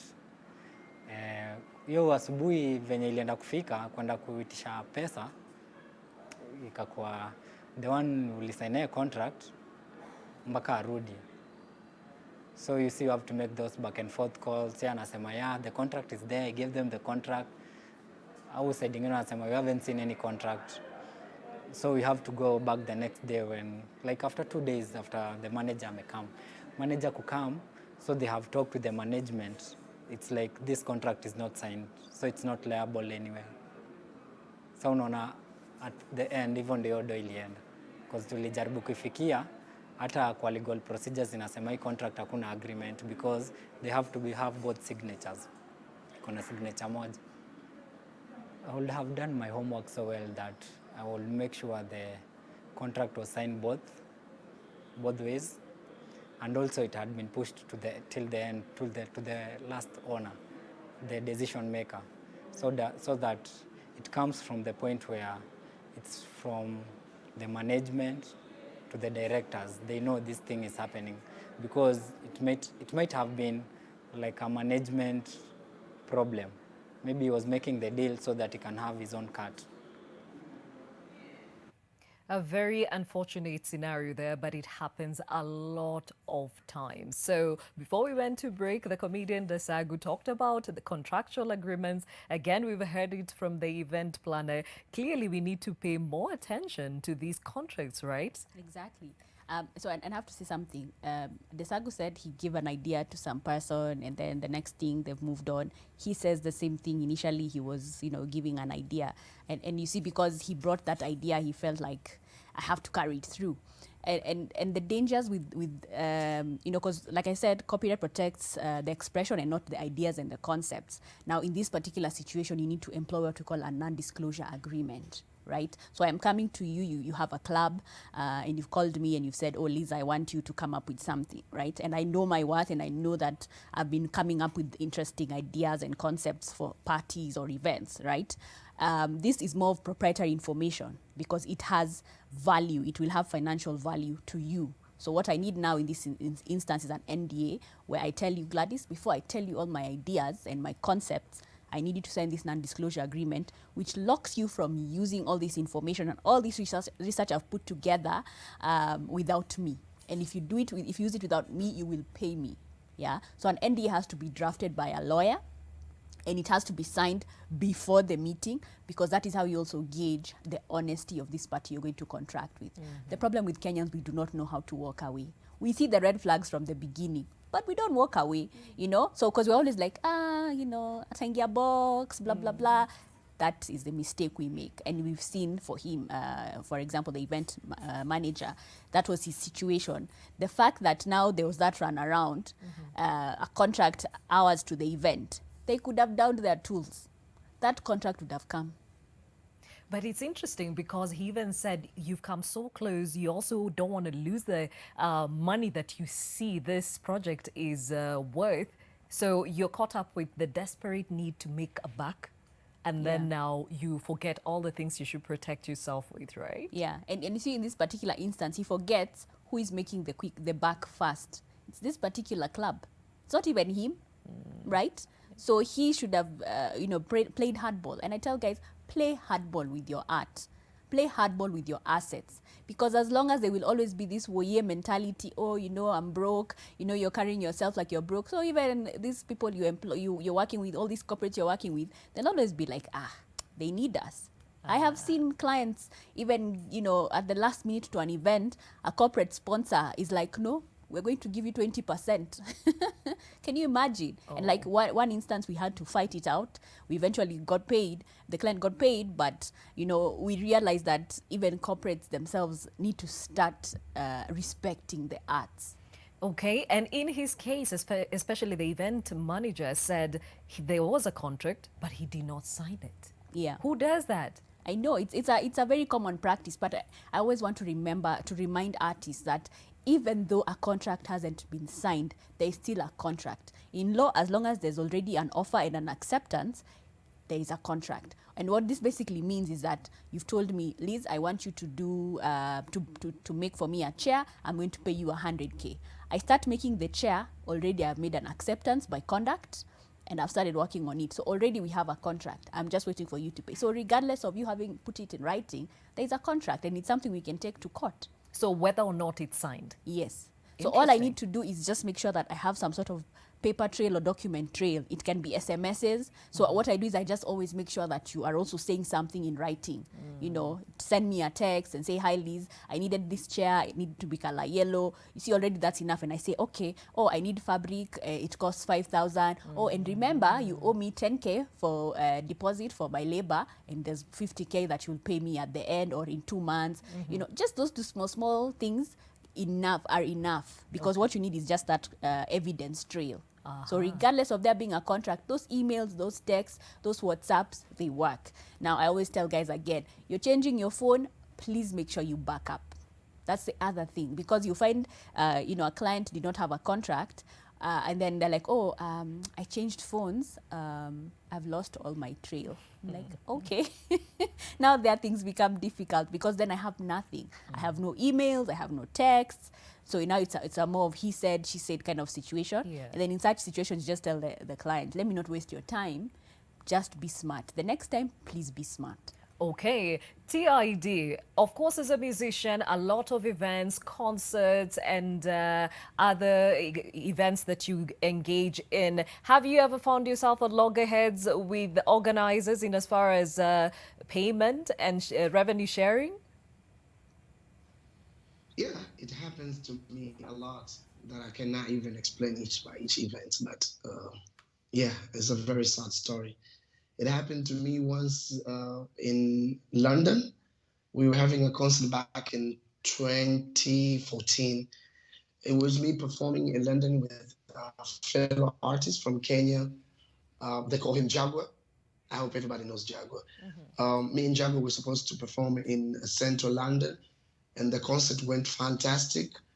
But at the end of the day, because I knew the promoter, we've been working for quite some times. Like for the past 5 years, we've been working on a different occasion, maybe London, Birmingham. But in that night, it was different. Me and Jago, we managed to park the club, and it was a fantastic show. We went back to the club. Yeah, it was fantastic. Then after the event, we were supposed to schedule. Jago was supposed to come back to Tanzania, and I was supposed to go back to Birmingham to do another event. But unfortunately, after the event, we were arguing with the promoter, depending the payments. It was actually clear for Jaguar to receive his payment because he's Kenyan. He didn't trust the guy. They had a contract. To me, it was easy because I worked with him every year. So there was nothing else to worry about. But at the end of the day, we had an argument, and he didn't pay me, and I was too mad. I couldn't even face him, so I had to go back to another promoter and asking for a show in order to survive there. So this happened to me a lot, and it's also happened. The promoter once called me to do and it was a nice street bash somewhere in Nairobi with a ghetto radio. Sorry I mentioned these names because we need to have a trail. As she said, we need to put the names out actually, so to make sure the trails. So we end up doing the show, but at the end of the day, he didn't pay me because of the trust. And he told me we had a contract TID, but I'll send you money. We had a bad event, and it wasn't that way. It was supposed to be this way. So we ended up and we were supposed to travel the same day because I had another show in Dar es Salaam. So these things happen to us because of the trust most of the time. And you're working with people every year, same people. You don't have to worry a lot. I think this is what really problem with the artists. We trust these guys, and they don't trust us. They only want to do it for us, make our life miserable. I hear you, TID, and clearly you're a very trusting guy, but you're not the only one in the industry, even as you tried to make it in the industry. And as a veteran, he is saying he has actually made mistakes over and over again. So we are all in agreement. Before you do anything, sign something. Sign something. And especially now, when you're looking at the music industry, you see he's talking about a promoter. He's an agent. He's a middleman. So in such instances, it's always prudent that the artist or the artist manager knows that, figures out who's the event or who's the principal. So he said about a street bash by Ghetto Radio or Ghetto FM. Call those guys. Ask for a meeting. The manager can do that work, and maybe he can attend it via WhatsApp because now we have technology. Maybe he's busy doing something else, and he'll be able to sit there and say, oh, we've talked to so-and-so. He says they've told us there's a show, blah, blah, blah. What are the terms, blah, blah, blah. Because also for them, they have the option to sign the contract directly with the principal, and the promoter will get his cut, however they decide. Right? So people need to stop idolizing the middleman, the agent. This agency is just a representative. Yuko katikati. So basically figure out who's the principal. Because at the end of the day anyway, it's the principal who's liable. That's the other thing people do not realize. At the end of the day, it's the principal who'll be liable because the principal is the one who commissioned, it's the one who made the money from your art. It's the same thing with even with advertisements, for example. I do a fantastic advertisement, an animation or whatever. I go through an agency, and then the principal starts saying, no, talk to the agency. No, the agency was just a middleman. At the end of the day, the principal should have made sure that the contracts were proper. Right? So they will still be liable. They cannot go to the agent and say, no. Sue the agency. No, you will deal with the principal. You're the one who used the intellectual property. You're liable. I tell you, knowledge is power. Now, she was fresh in the film and creative industry, full of ideas, hopes, and dreams, ready to share her stories with the world. Then, a rash decision still pains her to date. Here's Joyce Musoke's story. Hello, my name is Joyce Wamwiru Musoke, and I'm an actress. I am a producer. I'm a director. I'm a writer. I'm a filmmaker. I was told, first of all, that my idea was of no value at the time. I had thought up this TV series, and I had done a script, and I'd worked with my friends and gotten a pilot together. And then when I got an opportunity to pitch it to a platform, I was told this pilot that I had shot was of no value at the time. Two, I was told that there was no way my pilot would ever see the light of day. I did not sign off all intellectual property. And because I was young and I was naive, I believed that. I was not really given time to think about it. Everything was very rushed, like sign now. And even when you say, okay, can I just have like a day or two to consult, to think about it, that wasn't encouraged. They'd like be calling you every so often, incessantly. So I feel like it was very rushed and it was deliberate, so that you're not given really time to think it through and make a sober decision. Yes, it was taken up and it aired, and I'm really, I'm glad that it did. It hit me later when I realized that its resale value was in a mammoth of a figure, and you realize you have been working and you more or less have nothing to show for it.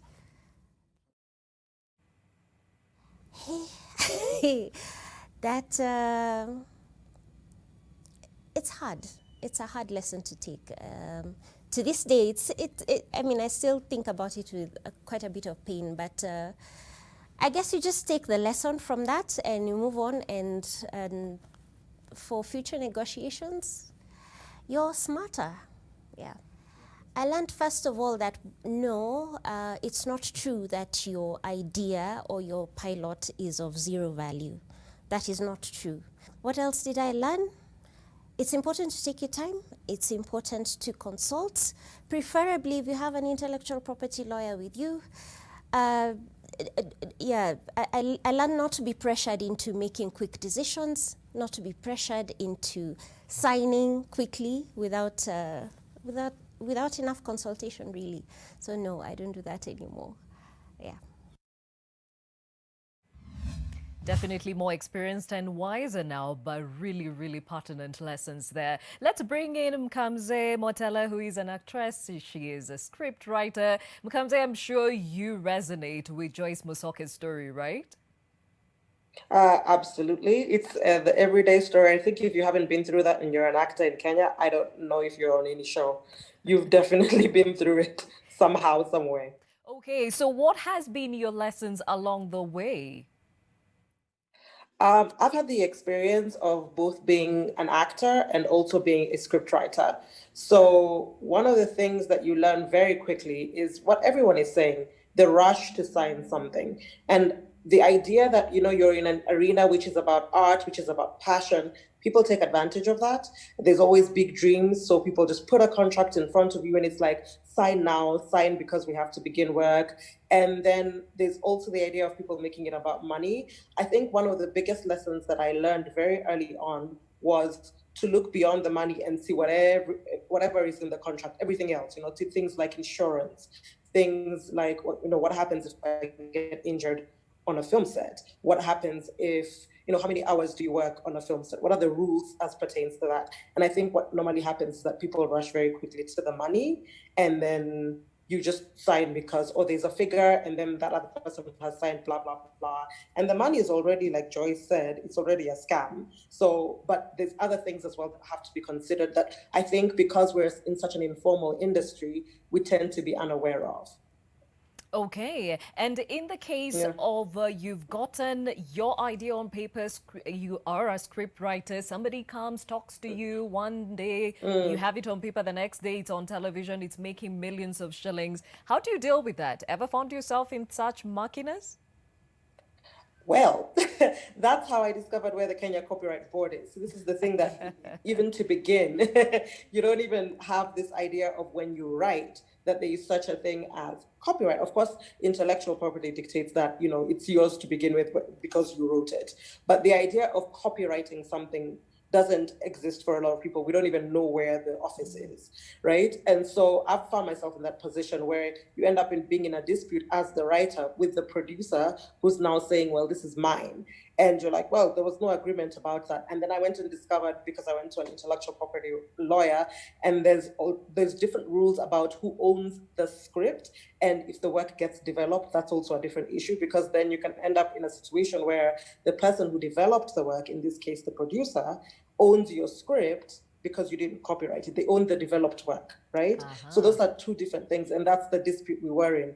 Who owned the work? Luckily, I went into copyright before the other person did and ended up, you know, owning the work in totality. But those are things that we don't get told, that there's a difference between being commissioned to write something and then having written the thing and you then selling it to someone or pitching it to someone to be produced, in which case, who owns the copyright for that work?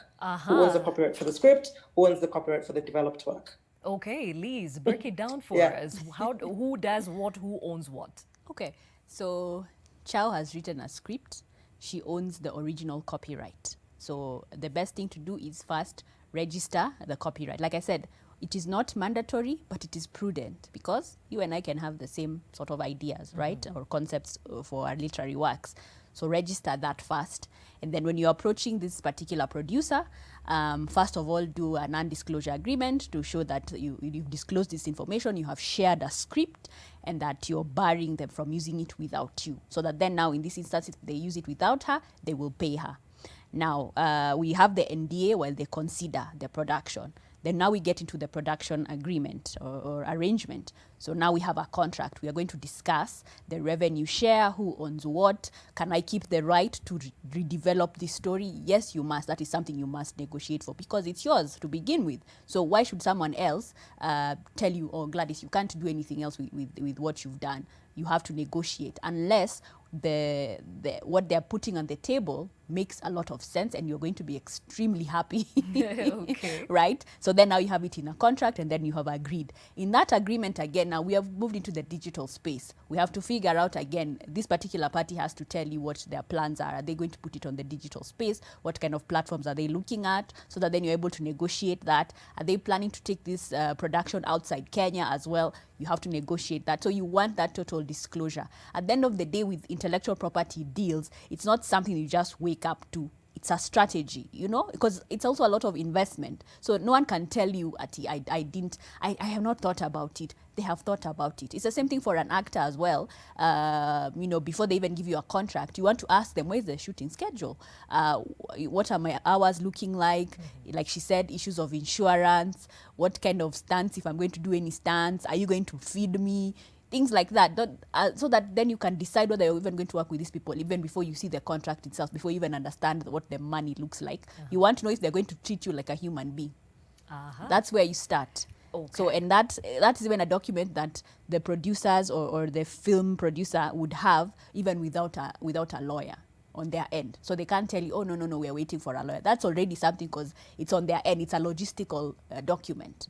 So that is something they should give you for you to review, so that you can also say as an actor, okay, I think I need this, you know, wardrobe, why am I taking care of my own wardrobe, and it's your production, you know, those things. Then you're able also to make that informed decision. And as they've all seen and noted, they're always told, sign. That already is always a danger. If someone is pressuring you to sign, walk away. Okay, and there's some who are saying when you put your foot down, play hardball, as you're saying, you're called a diva. Let them call you a diva. Because you see, if we do not set the pace, this will happen to us. Look at the US and how they handle stuff. A couple of years back, just the Screenwriters Guild, the guys who do the series and the whatnots, right? They were trying to negotiate for cable TV to up their rates for their writers. And they would be like, oh, no. But yet, the viewership had gone up, the revenues had almost quadrupled. What did they do through the association? They downed their tools for a week. Americans were just like, okay, Grey's Anatomy is not showing. What do I do? Let's play Scrabble. And in a week's time, those contracts were renegotiated. So what's stopping us? So Hardball. Know your worth. Know your worth. Kamze, I can see you shaking your head in agreement. No, I think it's a very prominent thing that happens in the Kenyan industry. I mean, I'm testifying as I think now probably I've taken the #1 spot in divahood as of last year. But it's really the idea that the minute that you state that you're not going to stand for something, then you become a diva, which becomes the idea that people won't work with you. And I would say, yes, I absolutely have no problem with that, because I tell people I'm not going to make you a liar, I'm going to be a diva. And the issue is that I think in addition to playing hardball, it's really for everyone involved, including your fellow artists, to understand how this will benefit them. And the idea is that it's not that we're coming and saying I'm an activist, that I'm fighting for all of you. It's that I'm saying what now is being done is that your fellow actors, your fellow artists are being used to fight against you, right? So the first people who go and talk about how difficult you are your fellow performers. And so I had a situation like this just at the end of last year where I said I wasn't going to stand for something. And I ended up going to the principal, as Liz said. And the principal, was in cahoots with the production team. And the next thing that I knew, I was replaced, right, in the performance, which I had no problem with. But the issue that for me was the biggest thing that was so surprising was that my fellow cast members, some of them, were very quick to say, well, she was difficult. She was this and she was that and she was the other. And everyone who would ask outside of the production would be told, well, it's because Mkamze is this way. And as far as I know right now, they're still struggling with the same issues I was struggling with. And I'm like, what do you think will happen if you show that you're willing to stand for that behavior? Of course, it's going to come towards you. It's what people say about like a relationship. If someone is going to have an affair with you and leave the other person, then don't be thinking for 1 second they're going to treat you differently. Mm-hmm. So I think the awareness of the fact that there's a whole scam in terms of course, it works for you to say, oh, don't be difficult. If you're not difficult, you'll get more roles. But it's like, you'll get more roles and still get treated like trash. I don't know that that's the way that you want to operate in the business. Now, apart from playing hardball, I think a lot of behavioral change needs to check in for all of us. It doesn't matter which industry you're in. Now, Mkamze, you said you have an intellectual property lawyer? I do. Okay. I went to see her because of the situation I was going through with the script, and one of my friends very quickly recommended her to me. And so now, first of all, there's a lot that she took me through, and she's one of the people who constantly has little like conferences and meets artists to talk about what it means, what certain things mean, what's the difference between if I'm asked to write something and then if I write something and I pitch it to you, just those little things. Yeah. And it's been an invaluable experience, even in terms of being a producer myself. I now understand the things that I need to be aware of in terms of fairness, because I think sometimes, not all the time, also producers are unaware of the things they may be doing to infringe on other people's rights, because you've just come into the industry, it's informal, and you're just doing things how they've always been done. Okay. So there's also that awareness, yeah. I will ask the same question to everybody. TID, do you have an IP lawyer? Yeah, I do have one, because I had the same problem happen to me 4 years back. So I had to consult one. And most likely I'm working with him right now. As in what happened right now in Tanzania, one of the opposition party used my slogan, which I used it in a university talent search, some sort of TV show.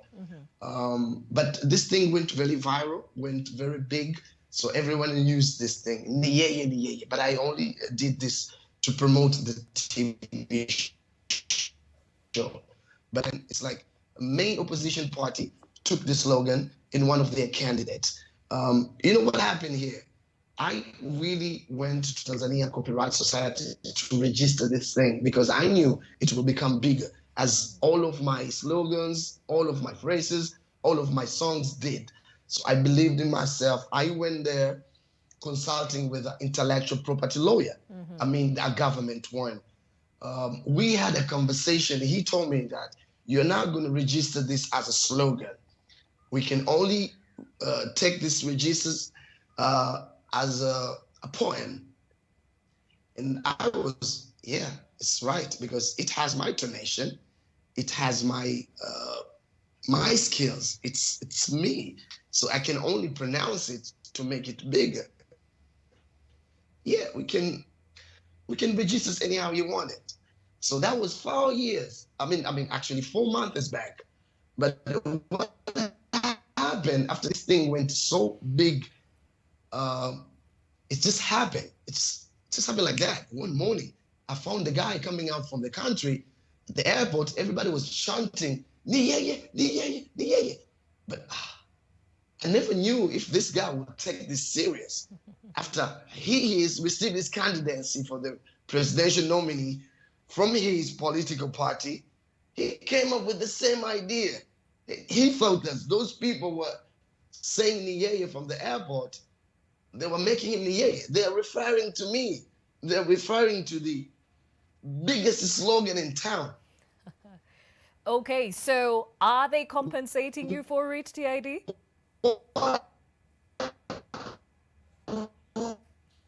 Okay, we seem to be having a problem with the connection on TID's side, but we shall be getting an answer to that question, because I'd like to understand slogan, if you can actually protect that and how far you can go with that. And also I'd like to hear from Brian and also Desagu, if you guys have IP lawyers. Actually, if you can quickly do this for me. Desagu, do you have an IP lawyer, yes or no? No, I'm my own IP lawyer.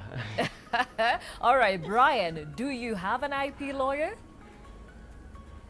A friend who's been mentoring me, she goes by the name Bonyo Linda. And she is an intellectual property lawyer. Yeah. Okay, excellent. I'll get back to why I've asked that question later on. For now, we take a short break, but I will do so as I take your feedback, even as we asked your question later on. If you've ever been conned out of an idea or a business deal, and what are the lessons you learned? John Gattuso says, why? I don't want to recall that morning. Do not trust any stranger. John, you are not alone. There are many who've cried on these streets. Juma says, never trust anyone. Even your own shadow will run away from you at your darkest hour. Well, a lot of burnt fingers out here. Paul Magameso says, yes, I was conned by an African lady who told me she is, I can't see, she's a Mzungu, a Caucasian. Okay, interesting. Elijah Juma says, no, money comes easy and fast. I do not know what you mean by that, but you've been told, don't look at the money, look at the details. George says, music is art and needs professionalism and skill. That is very true. Also think about the business side of things.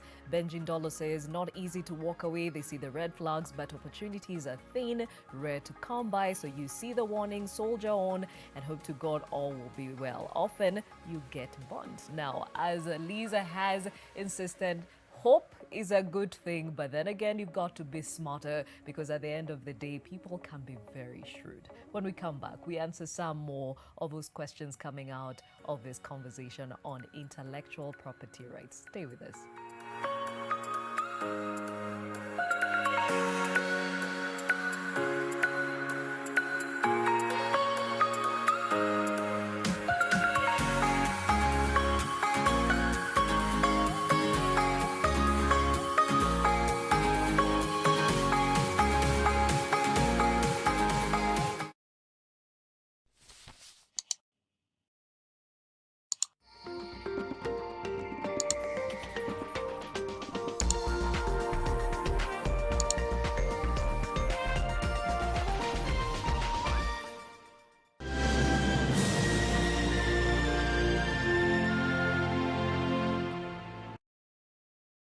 Heaviness and a burning inside, it could be heartburn.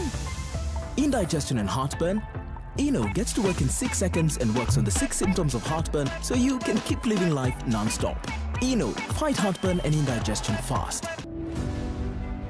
The ones I haven't mentioned, they are not in place, then yeah, so be it. Haikunipata kwa mshtuko, ameniweka kando. Raila, Sisi Waluya tumechoka na wewe. Wakutaka siasa waende siasa, wakutaka kazi wakuje waungane na mimi, sio kuja hapa kuwaletea porojo na siasa ya dunia ambayo hakuna kitu ambayo itasaidia mtu. Kama Raila sasa amekuwa ndio appointing authority in this country, I want to dare you, Tinga, wherever you are, come and sack me. I'm also waiting to be told and be given reasons why I was fired.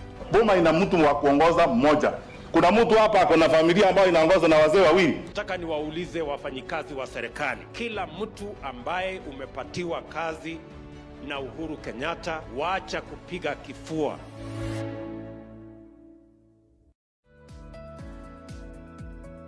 As we take personal responsibility and adhere to all government regulations and guidelines in relation to coronavirus, may we remember that God is faithful. He will not allow us to be pressed, crushed, and perplexed by the epidemic to a point of total destruction. 2 Corinthians chapter 4 verse 9 teaches us that we may be hard pressed on every side, but shall not be crushed. We can be persecuted, but shall not be abandoned. We can be struck down, but shall not be destroyed.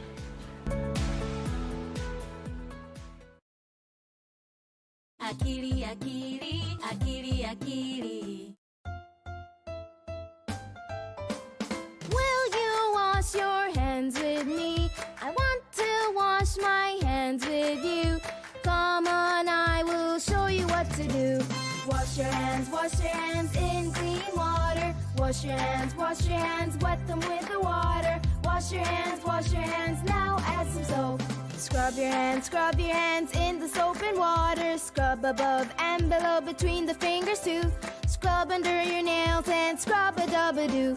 Rinse your hands in water. Rinse them clean, rinse away the soap.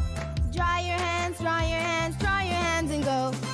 Akili, why do we wash our hands? To wash away the germs. Akili, what are germs? They're like tiny little bugs on your hands and they can make you sick. But I don't see any germs on my hand. That's because they're so tiny that you can't even see them. Oh wow! I want to wash the germs away. Will you wash your hands with me, Akili? Of course!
It is your world. My name is Gladys Gachanja. Before we went to break, I had said we'll come back to answer some of the questions that came out of the conversation earlier on. But before we get to it, if you have been sharing or circulating newspapers in the form of PDFs recently, knowingly or unknowingly, you have committed a crime, and there are strong repercussions.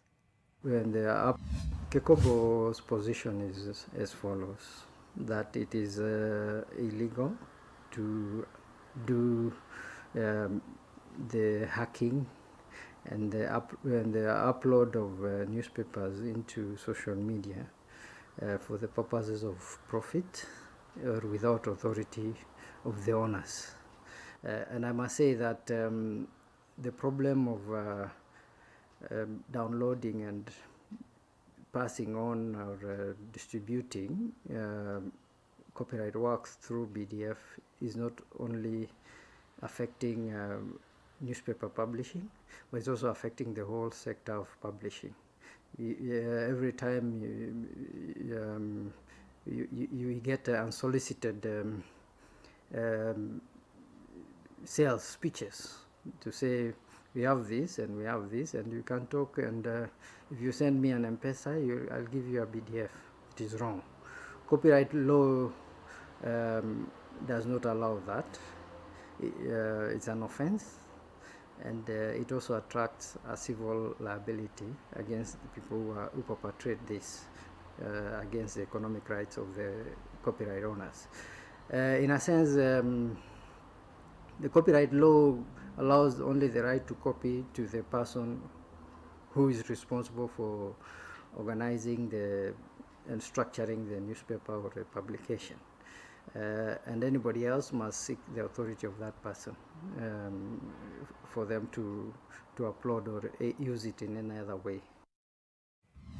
Literary works, as Kekobo is actually mentioning, is actually under siege in this digital era. Now, the pandemic has put us in a place where businesses have to rethink about how they engage with their consumers, and newspapers, books, and what have you have entered that space. What are the parameters guarding literary work?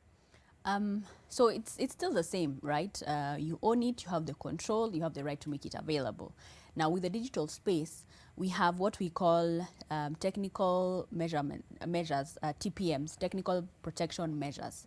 So these are sort of technological things or elements that you can use to protect your work on the digital space. So then you figure out how can you make sure that your document cannot be copied, or if it's downloaded, it's distorted in such a way that it cannot be reshared. You know, if it's the information, the metadata and everything. So those kind of elements are what we call TPMs, because that's what will help protect now your work. Unfortunately, most people are not aware of them. We just see photographers maybe to their best, they will put maybe a logo, and somehow the logo can be removed and whatnot. So it's trying to figure out those kind of elements that you can use to make sure that your work cannot be reproduced, or if it's reproduced, there will always be an element that is still you that people can see. Then that makes it much easier to also police. It's easier sometimes if they end up using like even your image, you took the picture or you commissioned a photographer and everyone sees it's Gladys all over the place. It becomes a little easier. Like what happened with one of our clients, Nancy Mwai. She gave me the authority to use an example. She has a fashion label, New Look. New Level. And then she does her own designs. And because she's a style mogul, she was a blogger and everything, so she's been taking her pictures, she's been packaging them, and then somehow these pictures have infiltrated the distributor market. So all these, like the Chinese people have these pictures, so they will send them to the boutique owners here in Nairobi, and they're told, oh, we have this. Now, unfortunately, our people here, I don't understand why you would enter the fashion business without knowing the scope, without knowing who these people are, so that then you're able also to tell this picture belongs to X, Y, and Z. People need to start doing that research. So now, like for her pictures now have been going all over the place, and we had to now do like a cease and desist. We had to contact all these Instagram pages, and now we are enforcing what we call takedown notices, which are also provided under our Copyright Act, which means if your page has copyright infringement material that I have not authorized you to use, all I need to do is through the takedown notice by Facebook or Instagram, I will lodge a complaint and say this is a copyright infringement issue or a trademark infringement issue, and immediately it's taken down. Especially issues copyright, trademark, IP matters on the digital space, these platforms take them very seriously. And you can imagine, like in Nancy's situation, she was very nice. She was basically telling them, just remove the images of me, continue with whoever else you're infringing, that's none of my business, but mine, remove them. And some of them would not understand. I mean, I remember one of them, responded to our demand letter and said, that's petty of her. And I said, my friend, but it's her right, it's her picture, she owns a copyright, and again, it's her image, and again, it's her designs. So, things like that, you can see people are not aware. Recently, also another fashion business, they've been using, did you know that these pencil dresses that we are wearing are designed by a UK brand known as House of CB? And their signature models always have their hairs parted on the side and very nice, and That's House of CB pictures. So they recently took down one fashion business's Instagram page. Everything. Yeah, and it's their right because the images are theirs. They are purporting to be either affiliated with House of CB. Yes. For someone like me who knows the fashion industry, when I would see those pictures, I was like, how is House of CB enabling people to use their pictures? And this is a huge brand with presence in the US, in the UK, in Asia. So now they've become even more serious. So even now our own entrepreneurs, before they would think that, oh, I find a picture online, I can survive. Guess what? Rona has happened, and now people are really on the digital space, so they are really policing. So you find people are getting demands from all over the world. If you're using a picture, with some Asian pass on that, those Asians are coming. Yeah. So if it's not your picture, my friend, remove it now. Don't wait. Interesting. And let me bring in Desagu. You have a lot of your content online. Have you taken the precautions and the measures that Liz is talking about now that you said you are your own IP lawyer? Okay, so basically what I've done, you have to realize most of the ideas that have been shared about intellectual property, they are very wise, and maybe I'll apply them in the future. But right now what I think, you have to own your property. You have to own your content. The content must be about you, because content is not just about the idea. It's also about the packaging, the presentation, and all of the content is not just about how you are thinking it, how the idea. It's about how you presenting it to an interested party and everything. So for most of my content, I try to own them. If you remove the SAG out of that content, the content is not as how you would have wanted it to be. So part of the protection, as much there is intellectual property policies, as much just own the idea. When you are the owner and you are the idea, actually everyone will, there's no anybody can see that idea. So basically right now what I do is, the idea is about Desagu, I'm Desagu. If you steal Desagu, okay, you will steal me, but that's my protection. Okay, now Desagu, yeah. That kind of thinking would get you into trouble if somebody was to use your property as it is to make money for themselves. Have you protected yourself from that? So basically for YouTube, I have a monetizing agent. Like for me, I use Menta Music. They aggregate my content, and if you take my content, they are the one who will strike you. It's not the Desagu, they will strike you. So I have protected my YouTube content. But if you use it outside YouTube, I cannot protect that. But for YouTube, if you upload the same content I've uploaded, they will block you, or they won't monetize from your content. So I have done that part. Okay. TID, do you also do the same thing for your music? Because all artists put up a lot of their stuff online. So for music? Yeah, we have Copyright Society of Tanzania, and I am one of the members since 2001. All of my albums have been registered there. They are the ones who are responsible to protect my rights. So whoever's going to use the content in one way or another, I should be talking to them. Since they have these good lawyers, intellectual property lawyers, yeah, I'm depending on them because I gave them my rights. It means like we are working together. So my stuff are well protected here. But when it comes to political error like these ones, it's too hard for them to even give a word about it. But yeah, there's too much to work on. There's a lot of rights. There's a lot of my stuff on air right now. People are using it. So sometime soon I will take actions. Now, going back to the earlier question, if you can still hear me, TID, are you being compensated by the opposition party that is using your slogan?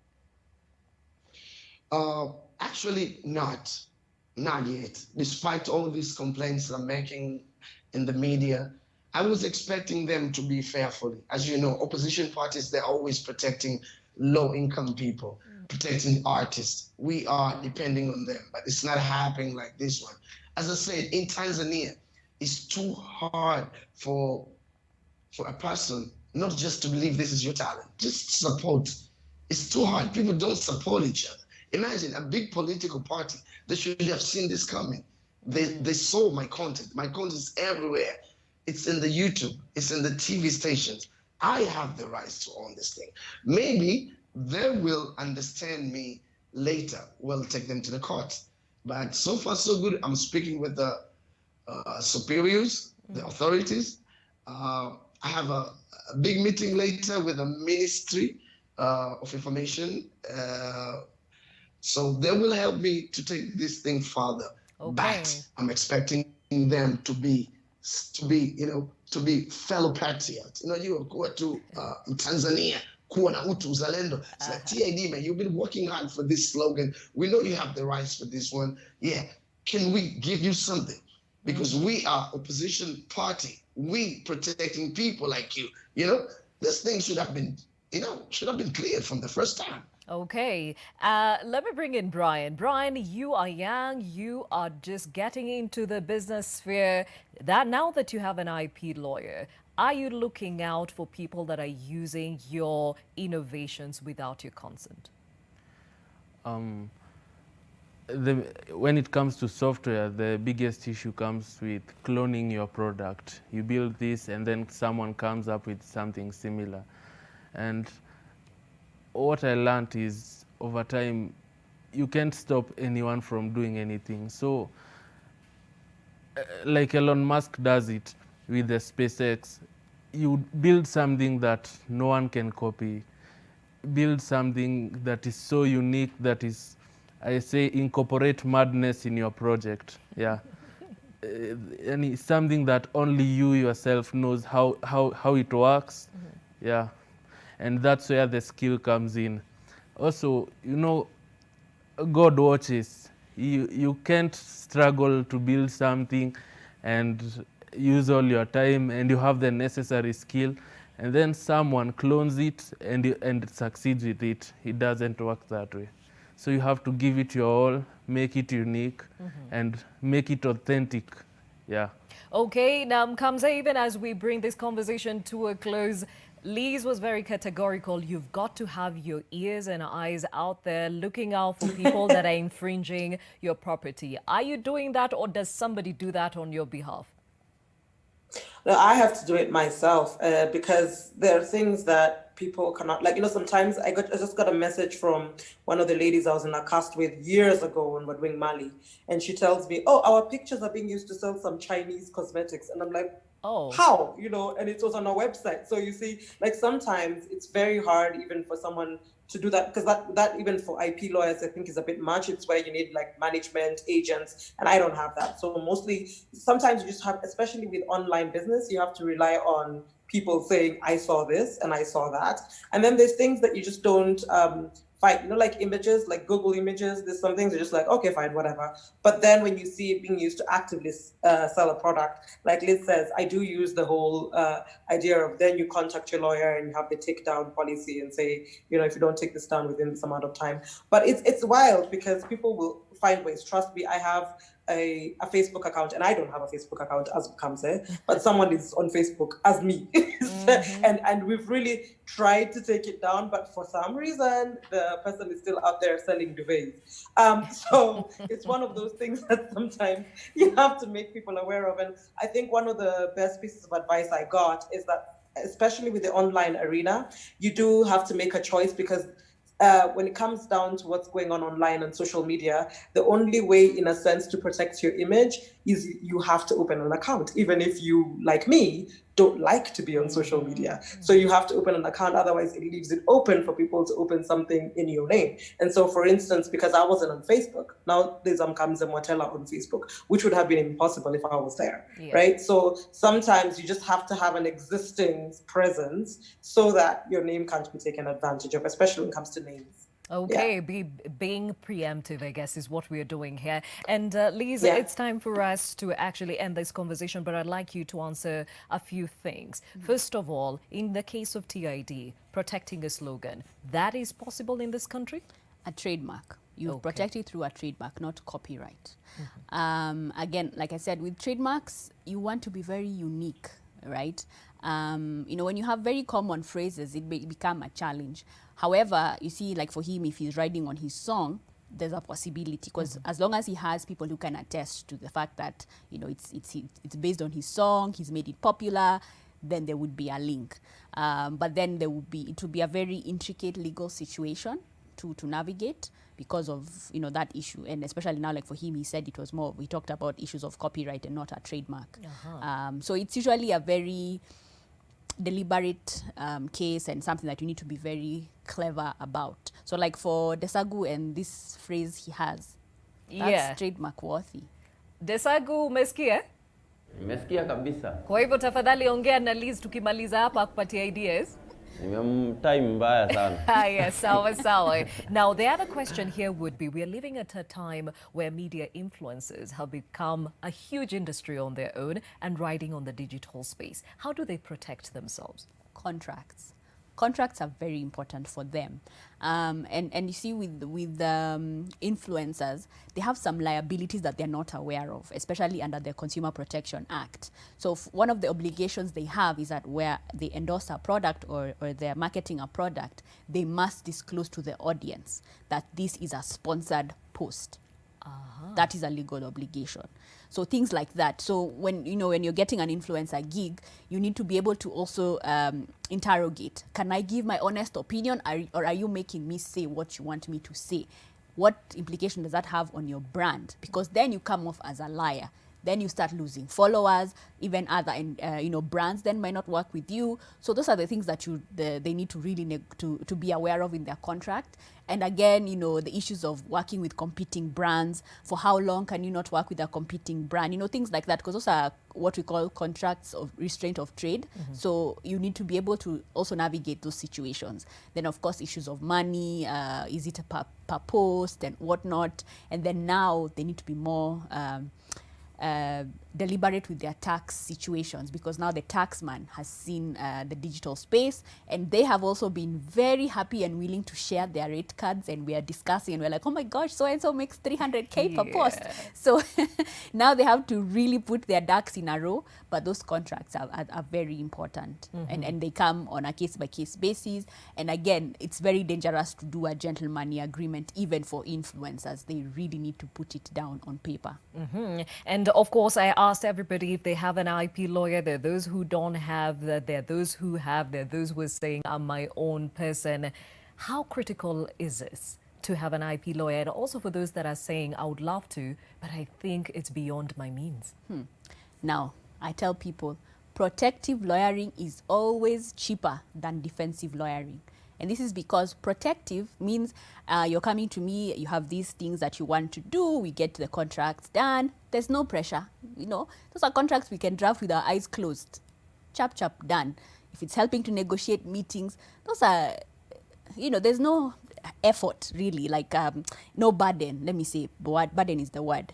But when we are defensive lawyering, I am carrying all your trouble. So you will pay me for carrying your trouble. Because sometimes those troubles are so crazy that you don't sleep at night. So of course then my fee has to match those troubles. It has to also make me want to handle your disputes and to defend you. So it's a lot of work. But if we are protecting, it's much cheaper. It's easier to negotiate even in terms of fees, because at the moment maybe you don't have money, but we are signing a deal for 1 million. Then I'm able to say, you know what, for security, pay me 20K, but my fees may be 100K. The remainder will come from the payment, and I will follow up for that payment on your behalf as your lawyer, right? So then what I will do as a lawyer, I may likely receive it on your behalf and then send it to you. I'm a lawyer, I'm an advocate of the High Court. Advocates, we have the Advocates Act and the LSK Act. We are governed by certain rules and principles, confidentiality, obligations, all that stuff. So there's no way a lawyer would want to run away with your money. And if they do, there's mechanisms for that.